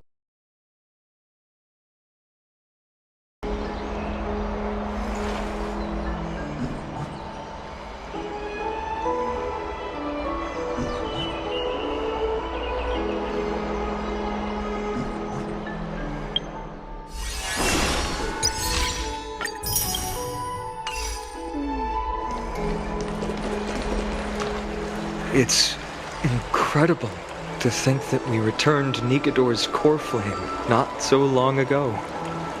It wouldn't be an exaggeration to say that you and your friend's arrival has melted the glaciers of history. You could say this is the true face of history. It slumbered for 1,000 years, only to awaken for this one moment. Alas, now is not the time for a study of history. I do not see a Naxa around. Was this under your instructions, Finan? Yes. It just seems much more efficient than letting you two go at it endlessly. A rash decision. After all, he still bears a core flame with him. I do concur with your assessment of efficiency, though. Now, let us table the issue concerning him for the moment. The more urgent matter is the core flame of Orynyx. The Chrysos heirs had initially crafted a plan regarding the order to return the core flames. For titans like Orynyx and Circes, who harbor no intentions of harming humanity, our strategy entailed assuming their divinity only at the very end. But this unforeseen turn of events has thrown everything into disarray. If we don't return the core flames to the vortex of Genesis, and we leave the Titan's divine positions vacant, we can't even begin to imagine the disaster that would follow. But the most pressing issue at hand is that we haven't found the Chrysos heir capable of bearing Orynyx's divinity. Finan, Castrus, Mighty, and Hyacinth. Treepy and I devoted a millennium scouring the world, only to find these few people. Only a chosen few possess the capacity to assume divinity. The elite among the Chrysos heirs. We would never hastily extend our invitation without first verifying their potential to bear such power. Yet we cannot compel anyone into divinity, as it would be no different from sentencing them to the gallows. Truly a dilemma. Yeah. How about letting him give it a try? Mem special mem. Mem.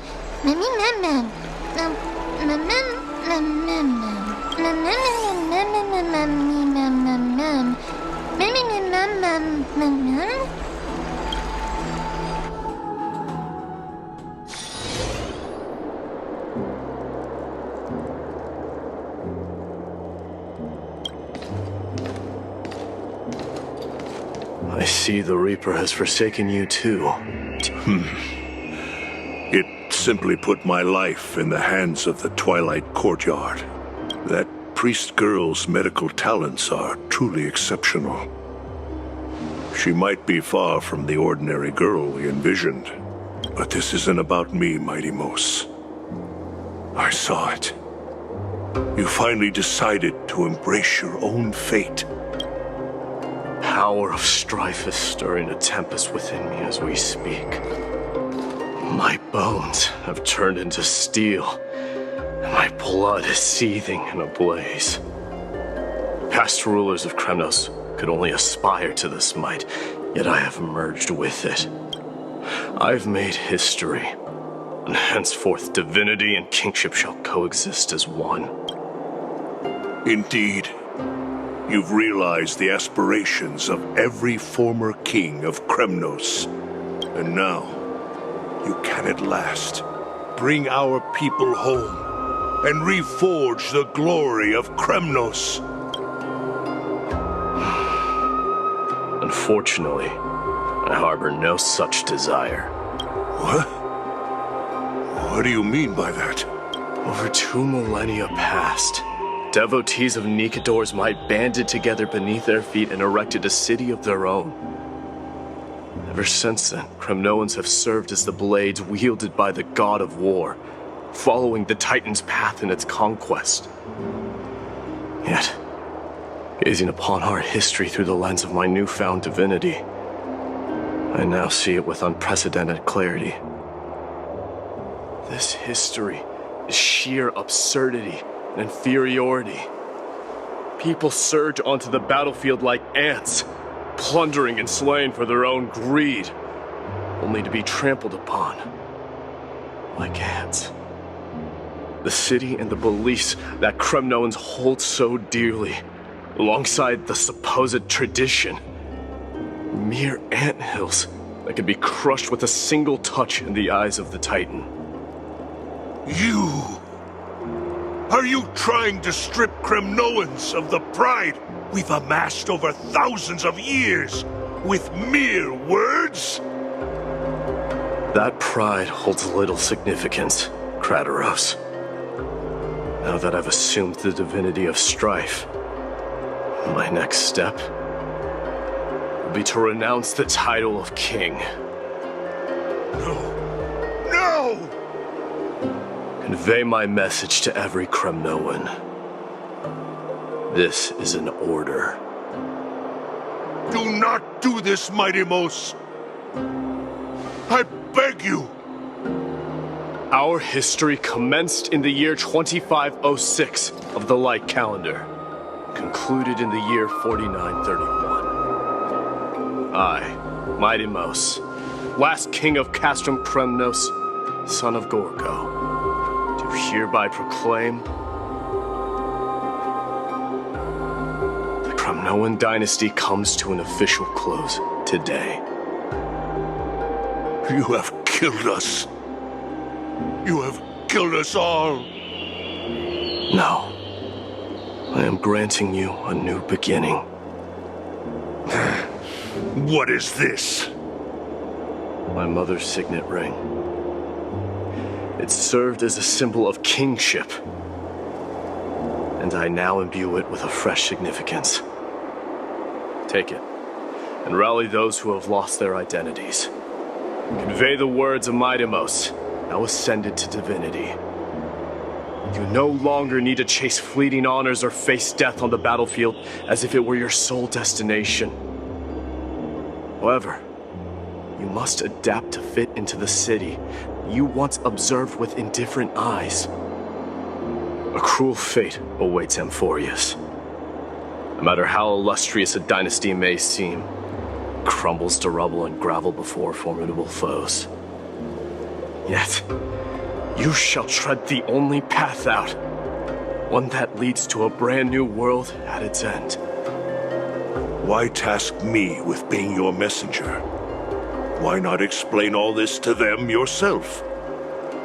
Because only humans can guide the path to be trodden by humans. It's not the lot of humans who crave the power of gods and spiral into madness for it. Humans who stand ready to raise their shields high to protect the lives behind them. I failed to save that child. That is irrelevant. As demigods, they have long been prepared for it. What truly matters is that you showed up there and shielded her. The one who persuaded Aglaya to set me free that night. Was that you, Mighty Mos? Yes. She's not one to easily make a concession. What did you offer her? I staked my mother's name to guarantee the integrity of your soul to her. And I promised her that I would dedicate all I have to the Flame Chase journey. And what is next, Mighty Mos? Where will you be headed now? To the place where I belong, to fulfill my promise.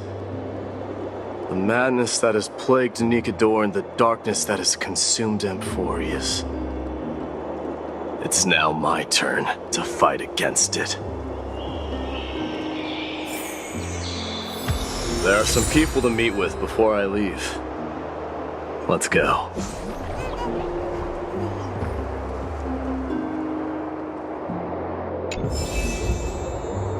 Life is a...